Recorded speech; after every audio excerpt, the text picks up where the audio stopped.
ഈ ഗ്രൂപ്പിൽപ്പെട്ട ആൾക്കാർ തന്നെയാണല്ലോ ഈ ഈ ഈ ഗ്രൂപ്പിലുള്ള ആൾക്കാർ തന്നെയല്ലേ കഴിഞ്ഞ ദിവസം വർഗീസ് ഡോക്ടർ ഇത് കേട്ടത് ഏകദേശം ഇല്ലേ? അപ്പം കഴിഞ്ഞ ദിവസം വർഗീസ് ഡോക്ടർ അപ്പം ഇതിപ്പം രണ്ട് രീതിയിൽ ഇപ്പൊ വർഗീസ് ഡോക്ടർ ബേസിക് ആയിട്ടുള്ള പല കാര്യങ്ങളും സംസാരിക്കുന്നുണ്ട്. അത് ഒരു സിസ്റ്റമാറ്റിക് ആയിട്ട് തന്നെ വർഗീസ് ഡോക്ടർ നമുക്ക് ക്ലാസ്സുകൾ എടുക്കുന്നുണ്ട്. അപ്പൊ അതിന്റെ ഇടയിലാണ് എൻ്റെ ഈ എന്താണ് സാഹസം എന്ന് എനിക്ക് തോന്നുന്നത്. എന്താണെങ്കിലും കഴിഞ്ഞ പ്രാവശ്യം നമ്മൾ കുറച്ച് സംസാരിച്ചു. അതിനുശേഷം വർഗീസ് ഡോക്ടർ ഫസ്റ്റ് ലോയെ പറ്റി വളരെ കൃത്യമായിട്ട് വളരെ വിശദീകരിച്ചുകൊണ്ട് കഴിഞ്ഞ പ്രാവശ്യം സംസാരിച്ചിരുന്നു. അതായത് GNMന്റെ 5 നിയമങ്ങളുണ്ട്. ആ 5 നിയമങ്ങളിലെ ഏറ്റവും പ്രധാനപ്പെട്ടതാണ് every disease is start with a conflict. Iron rule of cancer എന്ന പേരിലും അറിയപ്പെടുന്നുണ്ട്. അപ്പോൾ ആ കൺഫ്ലിക്റ്റിന്റെ പ്രത്യേകതകൾ, കൺഫ്ലിക്റ്റിന്റെ എന്താ പറയണ്ടേ, എങ്ങനെ ഉണ്ടാകുന്നു രോഗങ്ങൾ എന്ന് പറഞ്ഞു കഴിഞ്ഞാൽ കൺഫ്ലിക്റ്റുകളിൽ കൂടി മാത്രമാണ്. കൺഫ്ലിക്റ്റ് എന്ന് പറയുമ്പോൾ നമ്മൾ സംഘർഷം, ഈ സംഘർഷങ്ങൾ എന്ന് പറയുന്നത് ശരിക്കും എപ്പോഴും എല്ലാവരുടെയും ജീവിതത്തിൽ, കുട്ടികളാണെങ്കിലും വലിയവരാണെങ്കിലും എല്ലാവരുടെയും ജീവിതത്തിൽ സ്ഥിരമായിട്ടുണ്ടാകുന്ന ഒരു കാര്യമാണ്. പക്ഷെ അത് അപ്രതീക്ഷിതവും ഐസൊലേറ്റഡ് ആയിട്ട് ഉണ്ടാകുന്നതും അപ്രതീക്ഷിതമായിട്ടുണ്ടാകുമ്പോഴും നമ്മളെ അതൊരു പ്രശ്നത്തിലേക്ക് നയിക്കുമ്പോഴാണ് അത് നമ്മുടെ ശരീരത്തിൽ ഒരു സ്പെഷ്യൽ പ്രോഗ്രാമുകൾ ഉണ്ടാക്കുന്നത്. അതാണ് ഡോക്ടർ വർഗീസ് കഴിഞ്ഞ പ്രാവശ്യം എടുത്തിരുന്നത്. ഇപ്പം ഡോക്ടർ വർഗീസ് ഈ 2-3 പ്രാവശ്യം കൊണ്ട് ഏകദേശം ഈ നിയമങ്ങളെ പറ്റി വളരെ വ്യക്തമായിട്ട് എടുക്കും. ഇപ്പം നമുക്ക് ഹോമിയോപ്പതി ഡോക്ടർമാരെന്ന രീതിയിൽ നമ്മുടെ കൂട്ടത്തിലുള്ള ആൾക്കാർക്ക് ഇതുകൊണ്ട് എന്ത് മെച്ചമുണ്ട് എന്നുള്ള കാര്യത്തെ പറ്റിയാണ് എനിക്ക് നിങ്ങളോട് പറയാനുള്ളത്. അപ്പൊ നമുക്ക് കുറച്ച് 1-2 കേസുകൾ സംസാരിക്കാം. ആ കേസുകൾ സംസാരിക്കുന്നതിനോടൊപ്പം തന്നെ നമുക്ക് പലപ്പോഴും ഞാൻ ആദ്യം പറഞ്ഞ പോലെ ഈ രോഗങ്ങൾ എന്ന അവസ്ഥയെ ശരിക്കും എറ്റിയോളജി അറിയത്തില്ല എന്നുള്ള ആ കാഴ്ചപ്പാട് മാറ്റിക്കൊണ്ട് നമുക്ക് രോഗങ്ങൾ എന്ന അവസ്ഥയെ വേറിട്ട ഒരു ആശയത്തിൽ സമീപിക്കുന്നതിനായിട്ട് നമുക്ക് സാധിക്കും GSK നോളജ് ഉണ്ടെങ്കിൽ. ഇപ്പൊ GSK നോളജ് ഇല്ലെങ്കിൽ എന്ത് ചെയ്യും എന്നുള്ള ചോദ്യത്തിന് ഇല്ലെങ്കിലും കുഴപ്പമില്ല. പക്ഷെ നമ്മൾ എപ്പോഴും പറയും എന്തുകൊണ്ടാണ് എൻ്റെ ഒരു എക്സിമ ഉണ്ടായത്, അതല്ലെങ്കിൽ കൈയുടെ അകത്ത് വശത്ത് ഒരു എക്സിമ ഉണ്ടായത്, അല്ലെങ്കിൽ കൈയുടെ പുറത്തു വശത്ത് ഒരു എക്സിമ ഉണ്ടായത്. അപ്പം നമുക്ക് അങ്ങനെ ഓരോരുത്തരിലും ഒരു ഒരു ഒരു വിശദീകരണം, പലപ്പോഴും വിശദീകരണം കൊടുക്കാൻ സാധിക്കുന്ന വേറൊരു സിസ്റ്റത്തിനും അങ്ങനെ ഒരു വിശദീകരണം കൊടുക്കാൻ സാധിക്കുന്നില്ല. നമുക്കും അത് പലപ്പോഴും സാധിക്കാറില്ല. ഹോമിയോപ്പത്തിനും നമ്മളുടെ ഓർഗനോണിലും മയാസത്തിലും ഒന്നും എന്തുകൊണ്ട് ഒരാളുടെ വലത് കൈക്കകത്ത് ഒരു കാര്യമുണ്ടായി, എന്തുകൊണ്ട് അയാളുടെ ഇടത് കൈക്ക് ഉണ്ടായിട്ടില്ല, അതല്ലെങ്കിൽ എന്തുകൊണ്ട് ഒരാളുടെ വലത് കാലിൽ ഒരു പ്രോബ്ലം ഉണ്ടായി, അല്ലെങ്കിൽ എന്തുകൊണ്ട് ഒരാളുടെ ഇടത് കാലിൽ ഒരു പ്രോബ്ലം ഉണ്ടായി, അങ്ങനെ ശരീരത്തിന്റെ ഏതൊരു അവയവത്തിലും എന്തെങ്കിലും ഒരു പ്രോബ്ലം ഉണ്ടാകുന്നത് എങ്ങനെ എന്ന് നമുക്ക് തിരിച്ചറിയാൻ പറ്റുന്ന ഏക സയൻസ് ഇതാണ്. അപ്പൊ ഞാൻ ഇപ്പോൾ ഓർക്കുന്നതാണ്, കഴിഞ്ഞ ദിവസം ഒരു 6 മാസം മുമ്പ് എൻ്റെ അടുത്ത് ഒരു അധ്യാപകനാണ്, അദ്ദേഹത്തിന് ഏകദേശം 42 വയസ്സുണ്ട്. അദ്ദേഹത്തിന്റെ ഇടത് കൈയുടെ പത്തി, കൈക്ക് അകത്ത് കംപ്ലീറ്റ് ഡ്രൈ ഇറപ്ഷൻ ആണ്. തുടങ്ങിയിട്ട് 3 വർഷമായി. 3 വർഷത്തിനിടയിൽ വർഷങ്ങളോളം ഈ 3 കൊല്ലവും പല ചികിത്സാ സമ്പ്രദായങ്ങൾ നോക്കിയെങ്കിലും അലോപ്പതി, എല്ലാവരും പറയുന്ന പോലെ അലോപ്പതി മെഡിസിന്, ഓയിൻമെന്റ് കഴിക്കുന്നു, ഇതെല്ലാം നോക്കി. ഇത് ഞാൻ പറഞ്ഞോ ഇല്ലോ എന്ന് എനിക്ക് സംശയമുണ്ട്. ഓർക്കുന്നുണ്ടോ അനിത ഈ കേസ്? ഞാൻ പറഞ്ഞിട്ടുണ്ടോ? ഇല്ലല്ലോ. ഓക്കെ, ഞാൻ പറയാം. അദ്ദേഹത്തിന്റെ കൈ പാമിലാണ് പ്രശ്നം. പാമിലും വിരലുകളിലും എല്ലാം ക്രാക്ക്, എക്സിമ, ചൊറിച്ചില്, കടുത്ത ചൊറിച്ചില്. അപ്പൊ നമുക്ക് ഒരു മെഡിസിനിലേക്ക് പറയുവാണെങ്കിൽ പൊതുവെ ഇടതുവശത്താണ് ഉണ്ടായിരിക്കുന്നത്, എന്തുകൊണ്ട് വലതുവശത്തുണ്ടായില്ല? അപ്പോൾ ഇദ്ദേഹം ഹോമിയോപ്പതി ചികിത്സയ്ക്കായിട്ട് വന്നു. 3 വർഷത്തിന് ശേഷമാണ് എൻ്റെ അടുത്തെത്തുന്നത്. അപ്പോൾ ഞാൻ ഈ ആദ്യമായിട്ട് മറ്റുള്ള കാര്യങ്ങളെല്ലാം ചോദിച്ചു കഴിഞ്ഞതിന് ശേഷം ഞാൻ പുള്ളിയോട് സെപ്പറേഷൻ കൺഫ്ലിക്റ്റ് എന്ന ഒരു കാര്യമാണ് പറഞ്ഞത്. സെപ്പറേഷൻ കൺഫ്ലിക്റ്റ് എക്ടോഡേമിലുള്ള ഒരു രോഗമാണ്. ഇടതു ഭാഗത്ത് ഉണ്ടായിരുന്നു. പുള്ളി ഒരു റൈറ്റ് ഹാൻഡഡ് മെയിൽ പേഴ്സൺ ആണ്. ഹോർമോണൽ വൈസിൽ അദ്ദേഹത്തിന് നോർമൽ ഹോർമോൺ സ്റ്റാറ്റസിലുള്ളത് കൊണ്ട് വലത് കൈ റൈറ്റ് ഹാൻഡഡ് പേഴ്സൺ ആയതുകൊണ്ട് ഇടതുവശം എന്ന് പറയുന്നത് മദർ ചൈൽഡാണ്. അപ്പൊ കുട്ടികളെ സംബന്ധിച്ച ഒരു പ്രോബ്ലം ആകാനുള്ള പൂർണ്ണമായ സാധ്യതയുണ്ട്. അപ്പൊ ഞാൻ പുള്ളിയോട് ചോദിച്ചു 3 വർഷത്തിനുള്ളിൽ എന്താണ് പ്രശ്നങ്ങൾ ഉണ്ടായത് എന്ന് ചോദിച്ചപ്പോഴാണ് പറഞ്ഞത് അദ്ദേഹത്തിന്റെ ഒരു കുട്ടി 2.5-3 വയസ്സാകി. കുറച്ചു നേരം താമസിച്ചാണ് സംസാരിക്കുകയെല്ലാം ചെയ്യുന്നത്. പക്ഷെ അദ്ദേഹത്തിന്റെ ആ കുട്ടിക്ക് ശരിക്കും ഡെവലപ്മെന്റൽ ഡിസോർഡർ കണ്ടെത്തുവാണ് ഒരു 2-3 വർഷങ്ങൾക്ക് മുമ്പ്. അപ്പൊ ആ കുട്ടിയെ കൂടുതൽ ചേർത്ത് പിടിക്കേണ്ടതുണ്ട്, ചേർത്ത് നിർത്തേണ്ടതുണ്ട്. അതായത് ഇവിടെ സെപ്പറേഷൻ എന്ന് പറയുന്നത് വാണ്ട് ടു സെപ്പറേറ്റ് അല്ല. സെപ്പറേഷൻ എന്ന് പറയുമ്പോൾ നമ്മളിപ്പം ഈ പലപ്പോഴും ഈ GSK അറിവുകളിൽ വേണം വേണ്ട എന്നത് രണ്ടിനും ഒരേ അർത്ഥമാണുള്ളത്. ഇവിടെ വാണ്ട് ടു സെപ്പറേറ്റ് അല്ല, കൂടുതൽ ചേർത്ത് നിർത്തുക എന്നുള്ളതാണ്. കുട്ടിയെ കൂടുതൽ ചേർത്ത് നിർത്തണം, കൈകൾ കൊണ്ട് ചേർത്ത് നിർത്തണം. അപ്പം ഞാൻ ചോദിച്ചു കഴിഞ്ഞപ്പം അദ്ദേഹത്തിന് ഒരു അത്ഭുതം പോലെ തന്നെ തോന്നി. കാരണം അവരുടെ വീട്ടിലിരിക്കുന്ന ഒരു പ്രശ്നം നമ്മൾ തിരിച്ചറിഞ്ഞല്ലോ എന്ന്. അപ്പൊ അങ്ങനെ ഒരു പ്രോബ്ലം ഉണ്ടായി. ആ കുട്ടിയെ പിന്നെ ചികിത്സയ്ക്കായിട്ട് കൊണ്ടുപോയി. കൂടുതൽ സമയവും അവരുടെ കുടുംബത്തിന്റെ എല്ലാവരുടെയും കൂടുതൽ ശ്രദ്ധയും പരിചരണവും ഒക്കെ കിട്ടി. വലിയ ഡെവലപ്മെന്റൽ ഡിസോർഡർ ഇല്ല എങ്കിൽ പോലും കൊച്ചിന്റെ കേൾവിയിലും ഒക്കെ കുറച്ച് തകരാറുണ്ടായി. എന്നാലും ആ കുട്ടി കുറച്ചുകൂടിയൊക്കെ നോർമലായി വന്നു. അപ്പൊ ആ കുട്ടിയോടുള്ള അവരുടെ കരുതലാണ് ശരിക്കും എക്സ്ട്രീമായിട്ട് വന്നത്. ഈ കാര്യങ്ങൾ പറഞ്ഞു. അപ്പം സാറിന് അത് കുറച്ചൊക്കെ ഒന്ന് ബോധ്യപ്പെട്ടു. കാരണം എന്താണെന്ന് വെച്ച് കഴിഞ്ഞാല് അധ്യാപകരൊന്നും പെട്ടെന്ന് ഇങ്ങനെയുള്ള കാര്യങ്ങളിലൊന്നും പെട്ടെന്ന് നമ്മൾ പറയുന്നതൊന്നും അംഗീകരിക്കണമെന്നൊന്നും നിർബന്ധമില്ല. അത് നിങ്ങൾക്ക് എല്ലാവർക്കും അറിയാമല്ലോ. പക്ഷെ അദ്ദേഹത്തിന് പെട്ടെന്ന് മനസ്സിലായി. ഞാൻ സൈറ്റ് പറഞ്ഞു കൊടുക്കുക, learninggmm.com സൈറ്റ് പറഞ്ഞു കൊടുക്കുകയും പിന്നെ നമ്മുടെ ഗ്ലോബൽ GSK പറ്റിയൊക്കെ സംസാരിക്കുകയൊക്കെ ചെയ്തു. അദ്ദേഹം എന്താണെങ്കിലും അത് മനസ്സിലാക്കി. 15 ദിവസം കണ്ടപ്പോൾ ഏകദേശം 80% രോഗവും അദ്ദേഹത്തിന്റെ കുറഞ്ഞിരുന്നു. ഒരു 2 മാസം കൊണ്ട് തന്നെ ആ രോഗം പൂർണ്ണമായിട്ട് തന്നെ മാറാൻ കഴിഞ്ഞു. അത് കഴിഞ്ഞതിന് ശേഷം അയാൾക്ക് വീണ്ടും ഒരു 2-3 മാസത്തിന് ശേഷം വീണ്ടും ഒരിക്കൽ റിക്കവർ ചെയ്തു. അപ്പൊ ഞാൻ ചോദിച്ചു എന്താ സംഭവിച്ചത് ചോദിച്ചപ്പം ഒരു തീർത്ഥാടനത്തിന്റെ ഭാഗമായിക്കൊണ്ട് നമ്മളിപ്പം ഈ ഒരു രോഗം ഉണ്ടായി കഴിഞ്ഞു കഴിഞ്ഞാൽ കുട്ടിക്കാണേലും വലിയവർക്കാണേലും വഴിപാടുകൾ നേരുക, അല്ലെങ്കിൽ ഓരോ വേളാങ്കണ്ണിക്ക് പോയേക്കാവുന്ന ഒരു നേർച്ച നേർന്നിരുന്നു. ആ നേർച്ച നേർന്നതിന്റെ ഭാഗമായിക്കൊണ്ട് നേർച്ചയ്ക്ക് ആയിട്ട് കുട്ടിയെയും കൊണ്ട് പോയിച്ചു വന്നപ്പോഴത്തേനും കൈക്ക് വീണ്ടും കൂടി. ശരിക്കും പറഞ്ഞു കഴിഞ്ഞാൽ ആ ഇമോഷണൽ ഒരു പ്രോബ്ലം മൂലമാണ് ലേശം വീണ്ടും അതുണ്ടായത്. എന്താണേലും അത് പറഞ്ഞ് മനസ്സിലാക്കി. അതിന് ശേഷം അതും പെട്ടെന്ന് കുറഞ്ഞു. ഇപ്പോൾ ഏകദേശം അദ്ദേഹത്തിന് ഒരു കുറെ നാളുകൾക്ക് ശേഷം എൻ്റെ അടുത്ത് മറ്റൊരു കാര്യത്തിനായിട്ട് അദ്ദേഹം എത്തിയപ്പം അദ്ദേഹത്തിന് ആ പ്രശ്നം തന്നെ ഇപ്പൊ ഇല്ല എന്ന് തന്നെ പറയാം. അപ്പോൾ നമ്മൾ കരുതുന്നതിൽ അപ്പുറത്തായിട്ട് നമുക്ക് മാറ്റം വരുത്താൻ കഴിയുന്നതാണ് ഹോമിയോപ്പതിക്കാർക്ക് ഇതിനകത്ത്. ഞാൻ അദ്ദേഹത്തിന് ആഴ്സനിക് ആൽബമാണ് മെഡിസിൻ നൽകിയത്. ആഴ്സനിക് ആൽബം 1 മെഡിസിൻ നൽകിയിരുന്നു. മെഡിസിൻ നൽകിയില്ല എന്ന് ഞാൻ പറയുന്നില്ല, തീർച്ചയായിട്ടും മെഡിസിൻ നൽകി. പക്ഷെ പലപ്പോഴും ഈ നമ്മുടെ ഒരു മെഡിസിനിലെ സെലക്ഷനിൽ ഉണ്ടാകുന്ന ചെറിയ തകരാറുകൾ പോലും പരിഹരിക്കുന്ന രീതിയിൽ ഇതുകൊണ്ട് മാറാറുണ്ട് എന്ന് വ്യക്തമായിട്ട് തന്നെ എനിക്കറിയാൻ കഴിഞ്ഞിട്ടുണ്ട്. മറ്റൊരു കേസ് പറയാനുള്ളത്,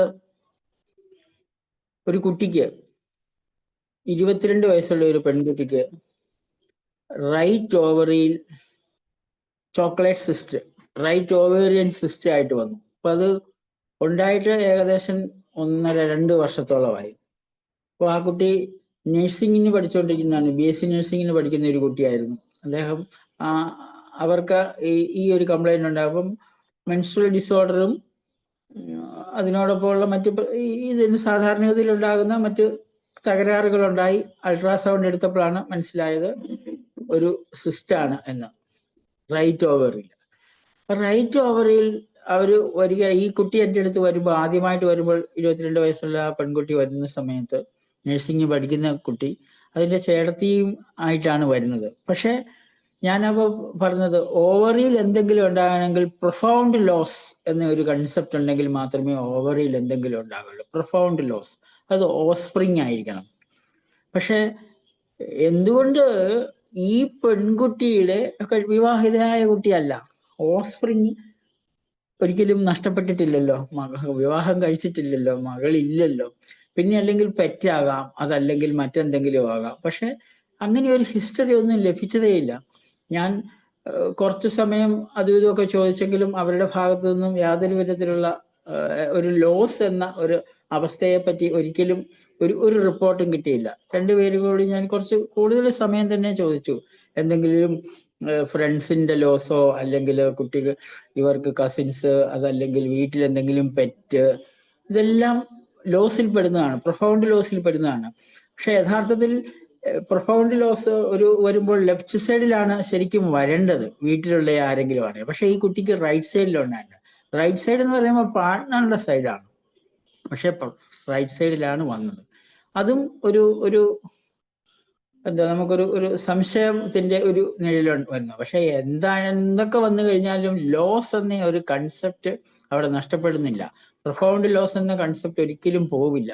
അപ്പൊ ഞാൻ അവരോട് ഈ പറഞ്ഞ കാര്യങ്ങളൊന്നും അവർ കൺവിൻസിങ് ആയില്ല. എന്താണേലും മെഡിസിൻ കൊടുത്തിട്ട് പിന്നെ ഒരു മാസം കഴിഞ്ഞിട്ട് ആര് വന്നു. ഒരു മാസം കഴിഞ്ഞപ്പോൾ കൊച്ചിന്റെ അമ്മയും കൂട്ടിയാണ് വന്നത്. അപ്പൊ പെട്ടെന്ന് ഈ രോഗത്തിനൊന്നും നമുക്ക് പെട്ടെന്ന് വ്യത്യാസമൊന്നും വരുന്നതല്ലല്ലോ. പീരീഡ് റെഗുലർ ആകുക, അതല്ലെങ്കിൽ പിന്നെ അൾട്രാസൗണ്ട് നോക്കുന്ന സമയത്ത് ശരിയാകുക എന്നതാണല്ലോ. പിറ്റേ പ്രാവശ്യം വന്നപ്പോൾ കുട്ടിയുടെ അമ്മയും കൂടെ കൂട്ടി വന്നപ്പോൾ ഞാൻ ഇതേ കാര്യം തന്നെ അമ്മയെയും കുട്ടിയോട് പറഞ്ഞു കഴിഞ്ഞപ്പോഴാണ് അവര് ഇതിനൊരു ആസ്പദമായ ഒരു സംഭവം അവർ ഓർമ്മപ്പെടുത്തി, അമ്മ ഓർമ്മപ്പെടുത്തി. ലോസ് എന്ന ഒരു കാര്യം പെട്ടെന്ന് അമ്മയ്ക്ക് പിടികിട്ടി. പക്ഷെ യഥാർത്ഥത്തിൽ അത് ലോസ് ആയില്ലായിരുന്നു, ലോസ് ആകുമെന്നുള്ള ഒരു ഭയമായിരുന്നു ഉണ്ടായിരുന്നത്. അവരുടെ ഈ കുട്ടിയുടെ ഫാദറിന് ഏകദേശം ഒരു 2 വർഷങ്ങൾക്ക് മുമ്പ്, എൻ്റെ അടുത്ത് എത്തുന്നതിന് 1.5-2 വർഷങ്ങൾക്ക് മുമ്പ് ഒരു നെഞ്ചുവേദന വരികയും അത് അടുത്തുള്ള ഹോസ്പിറ്റലിൽ ചെന്നപ്പം അത് ഇച്ചിരി വലിയ പാലായിലുള്ള ഒരു ഹോസ്പിറ്റൽ, ഇവരുടെ വീട് കുറച്ച് ദൂരെയാണ്, തീക്കോയിലാണ്. നമ്മുടെ തീക്കോയിൽ നിന്ന് ഒരു പാലായിലെ മെരിയൻ ഹോസ്പിറ്റലിൽ വന്നു. മെരിയൻ ഹോസ്പിറ്റലിൽ വന്നപ്പോൾ ECG വേരിയേഷൻസ് ഉണ്ട്, ഇത് അറ്റാക്ക് ആണ്, ഇത് ഭയങ്കര സീരിയസ് ആണ്, എത്രയും പെട്ടെന്ന് ആൻജിയോപ്ലാസ്റ്റി ചെയ്യണം, പൈസ കൊണ്ടുവരണം. അപ്പൊ ഇവര് അതിന് മാത്രമുള്ള പൈസയുള്ളവരൊന്നും അല്ലായിരുന്നു ഇവര്, കുടുംബത്തിലുള്ളവരും വീട്ടിലുള്ളവരും. ആൻജിയോപ്ലാസ്റ്റിക്കോ അല്ലെങ്കിൽ ഈ സ്വകാര്യ ആശുപത്രിയിൽ, പാലായിലെ സ്വകാര്യ ആശുപത്രിയിൽ ഇത് ചെയ്യുന്നതിനാവശ്യമായ പണം ഇവർക്കില്ലായിരുന്നു. അവര് പറഞ്ഞു അത് ചെയ്തില്ലെങ്കിൽ ശരിയാകില്ല, അല്ല മെഡിക്കൽ കോളേജിന്, ഇവിടുന്ന് മെഡിക്കൽ കോളേജ് വരെ എത്തുമെന്ന് ഉറപ്പും പറയാൻ പറ്റില്ല എന്ന് പറഞ്ഞ് ഇവരെ വല്ലാതെ അങ്ങ് ഭയപ്പെടുത്തി, വല്ലാതെ വിഷമിപ്പിച്ചു കളഞ്ഞു. അപ്പോൾ ഇവര് ഈ അച്ഛനെയും കൊണ്ട് വരുന്ന സമയത്ത് ഭാര്യയും ഈ കുട്ടിയും വേറൊരാളും കൂടിയാണ് അപ്പൻ്റെ കൂടെ ഉണ്ടായിരുന്നത്. അപ്പോൾ ഇവര് കരുതി മിക്കവാറും ലോസ് ഉണ്ടാകും. അവര് പിന്നെ ഒരു വാഹനമായി, ഇവരുടെ കയ്യിൽ പൈസ ഇല്ലാത്തത് കൊണ്ട് മാത്രം മെഡിക്കൽ കോളേജിലേക്ക് പോവുകയാണ് ചെയ്തത്. മെഡിക്കൽ കോളേജിലേക്ക് പോകുന്ന വഴി അവര് കാരിത്താസിലൊന്ന് കയറി. കാരിത്താസിൽ കയറിയപ്പോഴത്തേന് അവര് പറഞ്ഞു, ഇത് കുഴപ്പമൊന്നുമില്ല, സാരമൊന്നും ഇല്ലാത്തതായിരുന്നു, അത് അത്ര വലിയ സീരിയസ് ഒന്നുമില്ല, ഇത് ആരാ സീരിയസ് ആണെന്ന് നിങ്ങളോട് പറഞ്ഞെന്ന് ചോദിച്ചു. എന്താണല്ലോ അപ്പോൾ അവർക്കൊരു ആശ്വാസമായി. അത് കഴിഞ്ഞ് വീണ്ടും അവർ മെഡിക്കൽ കോളേജിലെത്തി. മെഡിക്കൽ കോളേജിൽ എത്തിയപ്പോൾ ആൻജിയോഗ്രാം ഒന്നും ചെയ്തില്ല, ആൻജിയോപ്ലാസ്റ്റിയും ചെയ്തില്ല, ചെറിയൊരു വേരിയേഷൻസേ ഉണ്ടായുള്ളൂ. എന്താണേലും 2-3 ദിവസം കഴിഞ്ഞ് ഞാൻ പോകുന്നു. പക്ഷെ ഇവരന്ന് ഒരു ദിവസം അനുഭവിച്ച മാനസിക പീഡനം എന്ന് പറയുന്നത് ശരിക്കും ആ അപ്പൻ ലോസായി എന്ന ഒരു ഒരു ആശയത്തിലേക്കാണ് ഈ കുട്ടിയൊക്കെ എത്തിയത്. അതിനുശേഷമാണ് ഇതുണ്ടായത്. അപ്പോൾ നമ്മുടെ ആ ആശയം, അതായത് കൺഫ്ലിക്റ്റ്, സഡൻ ആയിട്ടുണ്ടായ ആ കുട്ടിക്കുണ്ടായ ആ കൺഫ്ലിക്റ്റ്, അത് റൈറ്റ് സൈഡിലുണ്ടായ ഫാദറിനുണ്ടായ ഒരു പ്രശ്നം. അപ്പൊ ഫാദറിനെ കണ്ടത്, കുട്ടിയുടെ മാനസികാവസ്ഥയിൽ ഫാദറിനെ ഫാദറായിട്ട് മാത്രമല്ല പുള്ളി കണ്ടിരുന്നത്, അതൊരു പാർട്ട്ണർ അല്ല, നമുക്കത് കുറച്ചൊരു ഫ്രണ്ട് എന്ന രീതിയിലാണ് കണ്ടത്. അതുകൊണ്ട് നമുക്ക് പലപ്പോഴും മാതാപിതാക്കളെ കുട്ടികൾ കാണുന്നത്, അല്ലെ കുട്ടികളെ മാതാപിതാക്കൾ കാണുന്നത്, നമുക്ക് അവര് അച്ഛനമ്മ എന്നുള്ള കൺസെപ്റ്റിലായിരിക്കണമെന്ന് നിർബന്ധമില്ല. ഇവരെ ഈ കുട്ടിയെ സംബന്ധിച്ചിടത്തോളം ആ അപ്പന്റെ ഒരു സ്ഥാനം എന്ന് പറയുന്നത് പിതാവിനെ കഴിഞ്ഞും കൂടുതൽ ഒരു സ്ഥാനമായിരുന്നു ഉണ്ടായിരുന്നത്. അതുകൊണ്ടാണ് അതിൽ റൈറ്റ് സൈഡിലേക്ക് ഇത് വന്നത്. അതാണ് എനിക്ക് തോന്നിയത്. എന്താണേലും അത് കഴിഞ്ഞിട്ട് ആ കുട്ടിയോട് പറഞ്ഞു കഴിഞ്ഞപ്പോൾ അന്നേരം അവർക്ക് മനസ്സിലായി, ഈ ലോസിന്റെ അർത്ഥം ആ കുട്ടിക്ക് മനസ്സിലായി. പിന്നെ 2-3 മാസത്തിനുള്ളിൽ തന്നെ, 3 മാസമോ 4 മാസമോ കഴിഞ്ഞപ്പോൾ നെക്സ്റ്റ് അൾട്രാസൗണ്ടിൽ തന്നെ അത് നോർമലായ ഒരു പിക്ചർ കിട്ടിയിട്ടുണ്ട്. അപ്പൊ നമുക്ക് ഇവിടെ ശരിക്കും അത്ഭുതകരമായ ഒരു കാര്യം എന്താന്ന് ചോദിച്ചു കഴിഞ്ഞാൽ, അവരാ ഇൻസിഡന്റ് മറന്നുപോയി. കാരണം ലോസ് ഉണ്ടായില്ല. പക്ഷെ ഒരു ദിവസം അവര് ലോസ് എന്ന ഒരു ആശയത്തിൽ തന്നെ നിലനിൽക്കേണ്ടി വന്നു. അപ്പൊ ബ്രെയിൻ സൈക്ക് അത് ഓർമ്മിച്ചു. പക്ഷെ പിന്നെ നമ്മൾ കാണുന്നത് ആയിട്ട് വരുന്ന രോഗിയുടെ അവസ്ഥയാണ്. ഈ ഒരു കാര്യം അവർക്ക് ഓർമ്മിക്കാനേ സാധിച്ചില്ല എന്നുള്ളതാണ്. അപ്പോൾ നമ്മൾ അത് കണ്ടെത്തുന്നത് തീർച്ചയായിട്ടും അവർ മറന്നുപോയ ഒരു കാര്യമായിരുന്നു കണ്ടെത്തിയത്. അപ്പൊ ശരീരത്തിന് ഒരു കൺഫ്ലിക്റ്റ് ഉണ്ടാകുമ്പോൾ, അതല്ലെങ്കിൽ ഒരു സംഘർഷം ഉണ്ടാകുമ്പോൾ, ആ സംഘർഷത്തിന്റെ ഫലമായിക്കൊണ്ട് സൈക്കിലും ബ്രെയിനിലും ഓർഗനിലും അല്ലെങ്കിൽ അവയവത്തിലും ഉണ്ടാകുന്ന മാറ്റങ്ങൾ, ഇത് സിങ്ക്രണസ് ആണ്. ഈ മാറ്റങ്ങൾ എന്ന് പറയുന്നത് എപ്പോഴും തിരിച്ചറിയാൻ സാധിക്കും. അത് തിരിച്ചറിയാൻ സാധിക്കുന്നത് വഴിയായിട്ടാണ് നമ്മൾ അതിനെ ക്യൂറാക്കുകയും ചെയ്യുന്നത്. ഈ ഒരു കേസാണ് എനിക്ക്, ഈ രണ്ട് കേസുകളൊക്കെ വളരെ പെട്ടെന്ന് തന്നെ നമുക്ക് സാധാരണഗതിയിൽ ഒരു സിമിലിമം നൽകുന്നതിലും പെട്ടെന്ന് മാറി എന്നാണ് എനിക്ക് തോന്നിയിട്ടുള്ളത്. അങ്ങനെ ഒരു ഒരു ഒരു ഗുണം കൂടി ഈ ഒരു സിസ്റ്റത്തിനുണ്ട്. അപ്പൊ പലപ്പോഴും കഴിഞ്ഞ ദിവസങ്ങളിലൊക്കെ ഓരോരുത്തര് നമ്മളിപ്പം ഇങ്ങനെ കാര്യം പറയുമ്പോഴത്തേനും പെട്ടെന്ന് തന്നെ അവര് ഒരു കൺഫ്ലിക്റ്റിന്റെ ഉദാഹരണം വന്നിട്ടുണ്ട്. അത് എന്തുകൊണ്ടായിരിക്കാം, അല്ലെങ്കിൽ ഒരു രോഗത്തിന്റെ പേര് പറഞ്ഞിട്ട് അത് എന്തുകൊണ്ടായിരിക്കാം. അപ്പൊ അത് എന്ന് പറയുന്നത് ഒരു നമ്മുടെ ഇപ്പം ഒരു സിസ്റ്റം എന്ന നിലയിൽ ഹോമിയോപ്പതി സിസ്റ്റത്തിൽ നമ്മൾ എത്രയോ നാളുകൾ കൊണ്ട് പഠിച്ചിട്ടാണ് ഹോമിയോപ്പതി സിസ്റ്റത്തിൽ നമ്മൾ എന്താ പറയണ്ടേ, ഹോമിയോപ്പതി സിസ്റ്റത്തിൽ നമ്മൾക്ക് മെഡിക്കലാകാൻ കഴിഞ്ഞത്, അതല്ലെങ്കിൽ എക്സ്പെർട്ട് ആകാൻ കഴിഞ്ഞത്, അല്ലെങ്കിൽ എക്സൽ ആകാൻ കഴിഞ്ഞത് എന്ന് കഴിഞ്ഞതിന് ശേഷം ഇത് ആദ്യമായിട്ട് കേൾക്കുന്ന ഒരു വ്യക്തിയോട് നമുക്ക് ഹോമിയോപ്പതിയെ പറ്റി പറഞ്ഞു കൊടുക്കുമ്പോൾ അവരിലും അതേ സംശയമുണ്ട്. ആ സംശയമാണ് ഇപ്പോൾ ഇതിനെ എതിർക്കുന്ന അല്ലെങ്കിൽ ഇതിനോട് താല്പര്യമില്ലാത്ത ആൾക്കാരിൽ വരുന്നത്. പക്ഷെ ഹോമിയോപ്പത്സ് എന്ന രീതിയിൽ ഹോമിയോപ്പത്സിന് ഏറ്റവും കൂടുതൽ ഉപകാരപ്രദമായ ഒരു സിസ്റ്റമാണ് GSK. അതുകൊണ്ടാണ് ഡോക്ടർ വർഗീസ് ഇതിനു വേണ്ടിയിട്ട് ഇത്രമാത്രം കഷ്ടപ്പെടുന്നത് എന്ന് എനിക്ക് തോന്നിയിട്ടുണ്ട്. പിന്നെ തന്നെയാണെങ്കിലും വിജയകർ സാറിന്റെ പ്രൊഡിക്റ്റീവ് ഹോമിയോ ക്ലാസ്സുകളിൽ എല്ലാം തന്നെ സാറും ഈ ഒരു ആശയത്തിന് വളരെ പൂർണ്ണ പിന്തുണ തന്നെ നൽകിയിട്ടുണ്ട്. പക്ഷെ സാറ് പലപ്പോഴും സാറിൻ്റെതായ വഴികളിൽ കൂടിയാണ് സാറ് സഞ്ചരിച്ചിരുന്നത്. പക്ഷെ ഒരു സയൻസ്, വ്യത്യസ്തമായ ഒരു സയൻസ് എന്ന നിലയിൽ നമ്മൾക്കിത് പഠിച്ചെടുക്കാൻ സാധിക്കും. പഠിച്ചെടുക്കുന്നതിന് വേണ്ടിയിട്ട് നമ്മൾ ഒന്ന് മെനക്കെടേണ്ടതുണ്ട്. മെനക്കെട്ട് കഴിഞ്ഞു കഴിഞ്ഞാൽ ആസ് എ ഡോക്ടർ നമുക്കൊരു സെല്ലുലാർ പതോളജിയെ പറ്റി നമുക്ക് മനസ്സിലാകും. അത് മാത്രമല്ല ബ്രെയിനിന്റെ ഒരു ഫങ്ഷൻ നമുക്കൊക്കെ ശരിക്കും ഹോമിയോപ്പത്സ് എന്ന രീതിയിൽ നമുക്കറിയാം. നമുക്ക് ബ്രെയിനിനെ പറ്റിയൊക്കെ വളരെ കുറച്ച് അറിവ് മാത്രമേ ഉള്ളൂ. ന്യൂറോളജിസ്റ്റുകൾ മാത്രമാണ് പലപ്പോഴും ബ്രെയിനിനെ പറ്റി കൂടുതൽ അറിയുന്നത്. പക്ഷെ ഈ സിസ്റ്റം നമ്മൾ മനസ്സിലാക്കി വരുമ്പോൾ ബ്രെയിൻ ഫങ്ഷൻ എങ്ങനെയാണ്, അതിൻ്റെ ഓരോ പ്രദേശത്തിന്റെ ഓരോരോ നിയന്ത്രണങ്ങളെ പറ്റി പോലും നമ്മളെ പോലും അറിയാതെ നമ്മൾ അതിനകത്ത് എക്സ്പെർട്ടുകളാകും. ഇതിനകത്ത് പല കാര്യങ്ങളും നമ്മൾ മനസ്സിലാക്കുമ്പോൾ, പഠിച്ചു വരുമ്പോൾ നമ്മളിലേക്ക് വരുമ്പോൾ നമുക്കൊരു പേഴ്സൺ എന്ന രീതിയിൽ, നമുക്കൊരു ഹോമിയോപ്പത്സ് എന്ന രീതിയിൽ നമ്മളിൽ ഒരു ശരിയായിട്ടുള്ള ഒരു പേഴ്സണാലിറ്റി ചേഞ്ചസ് പോലും ഉണ്ടാകും എന്നാണ് എനിക്ക് പലപ്പോഴും തോന്നിയിട്ടുള്ളത്. പക്ഷെ ഇതുകൊണ്ടൊന്നും നമുക്ക് പൂർണ്ണമായിട്ടും എന്താ പറയുക, ഈ ലൈഫിനെ പൂർണ്ണമായിട്ടും ഇതുകൊണ്ട് വിശദീകരിക്കാൻ സാധ്യമാണ് എന്ന് നമ്മൾ വിശ്വസിക്കേണ്ടതില്ല. പക്ഷെ എങ്കിലും നമുക്ക് ഈ ഒരു അറിവ് തീർച്ചയായിട്ടും വളരെയധികം മുതൽക്കൂട്ടാണ്. അതുകൊണ്ട് തന്നെയാണ് ഇപ്പം ഞാൻ ഇന്നിപ്പം GSKയിലെ ലോസിനെ പറ്റിയോ അതല്ലെങ്കിൽ അതിൻ്റെ സെല്ലുലാർ വിശദീകരിക്കുന്നില്ല. ഹോമിയോപ്പത്തിക്കാർ എന്ന രീതിയിൽ നമുക്ക് എന്ത് ഗുണപരമായ കാര്യമുണ്ടാകുന്നു എന്ന് ചില കേസുകളിൽ കൂടിയുള്ള ഒരു വിശദീകരണം മാത്രമാണ് ഞാനിപ്പോൾ നൽകുന്നത്. മറ്റൊരു കേസുള്ളത്, അതൊരു രണ്ടു വർഷം മുമ്പ് ഒരു ലേഡി, അവരൊരു ടീച്ചറായിരുന്നു, ഏകദേശം 40 വയസ്സ്. അവരുടെ മുഖത്ത് കംപ്ലീറ്റ് മുഖക്കുരു എന്നതിലപ്പുറം അതൊരു വല്ലാത്ത കുരുക്കളായിട്ട്, ഡെർമറ്റൈറ്റിസ് എന്ന രീതിയിൽ തന്നെ.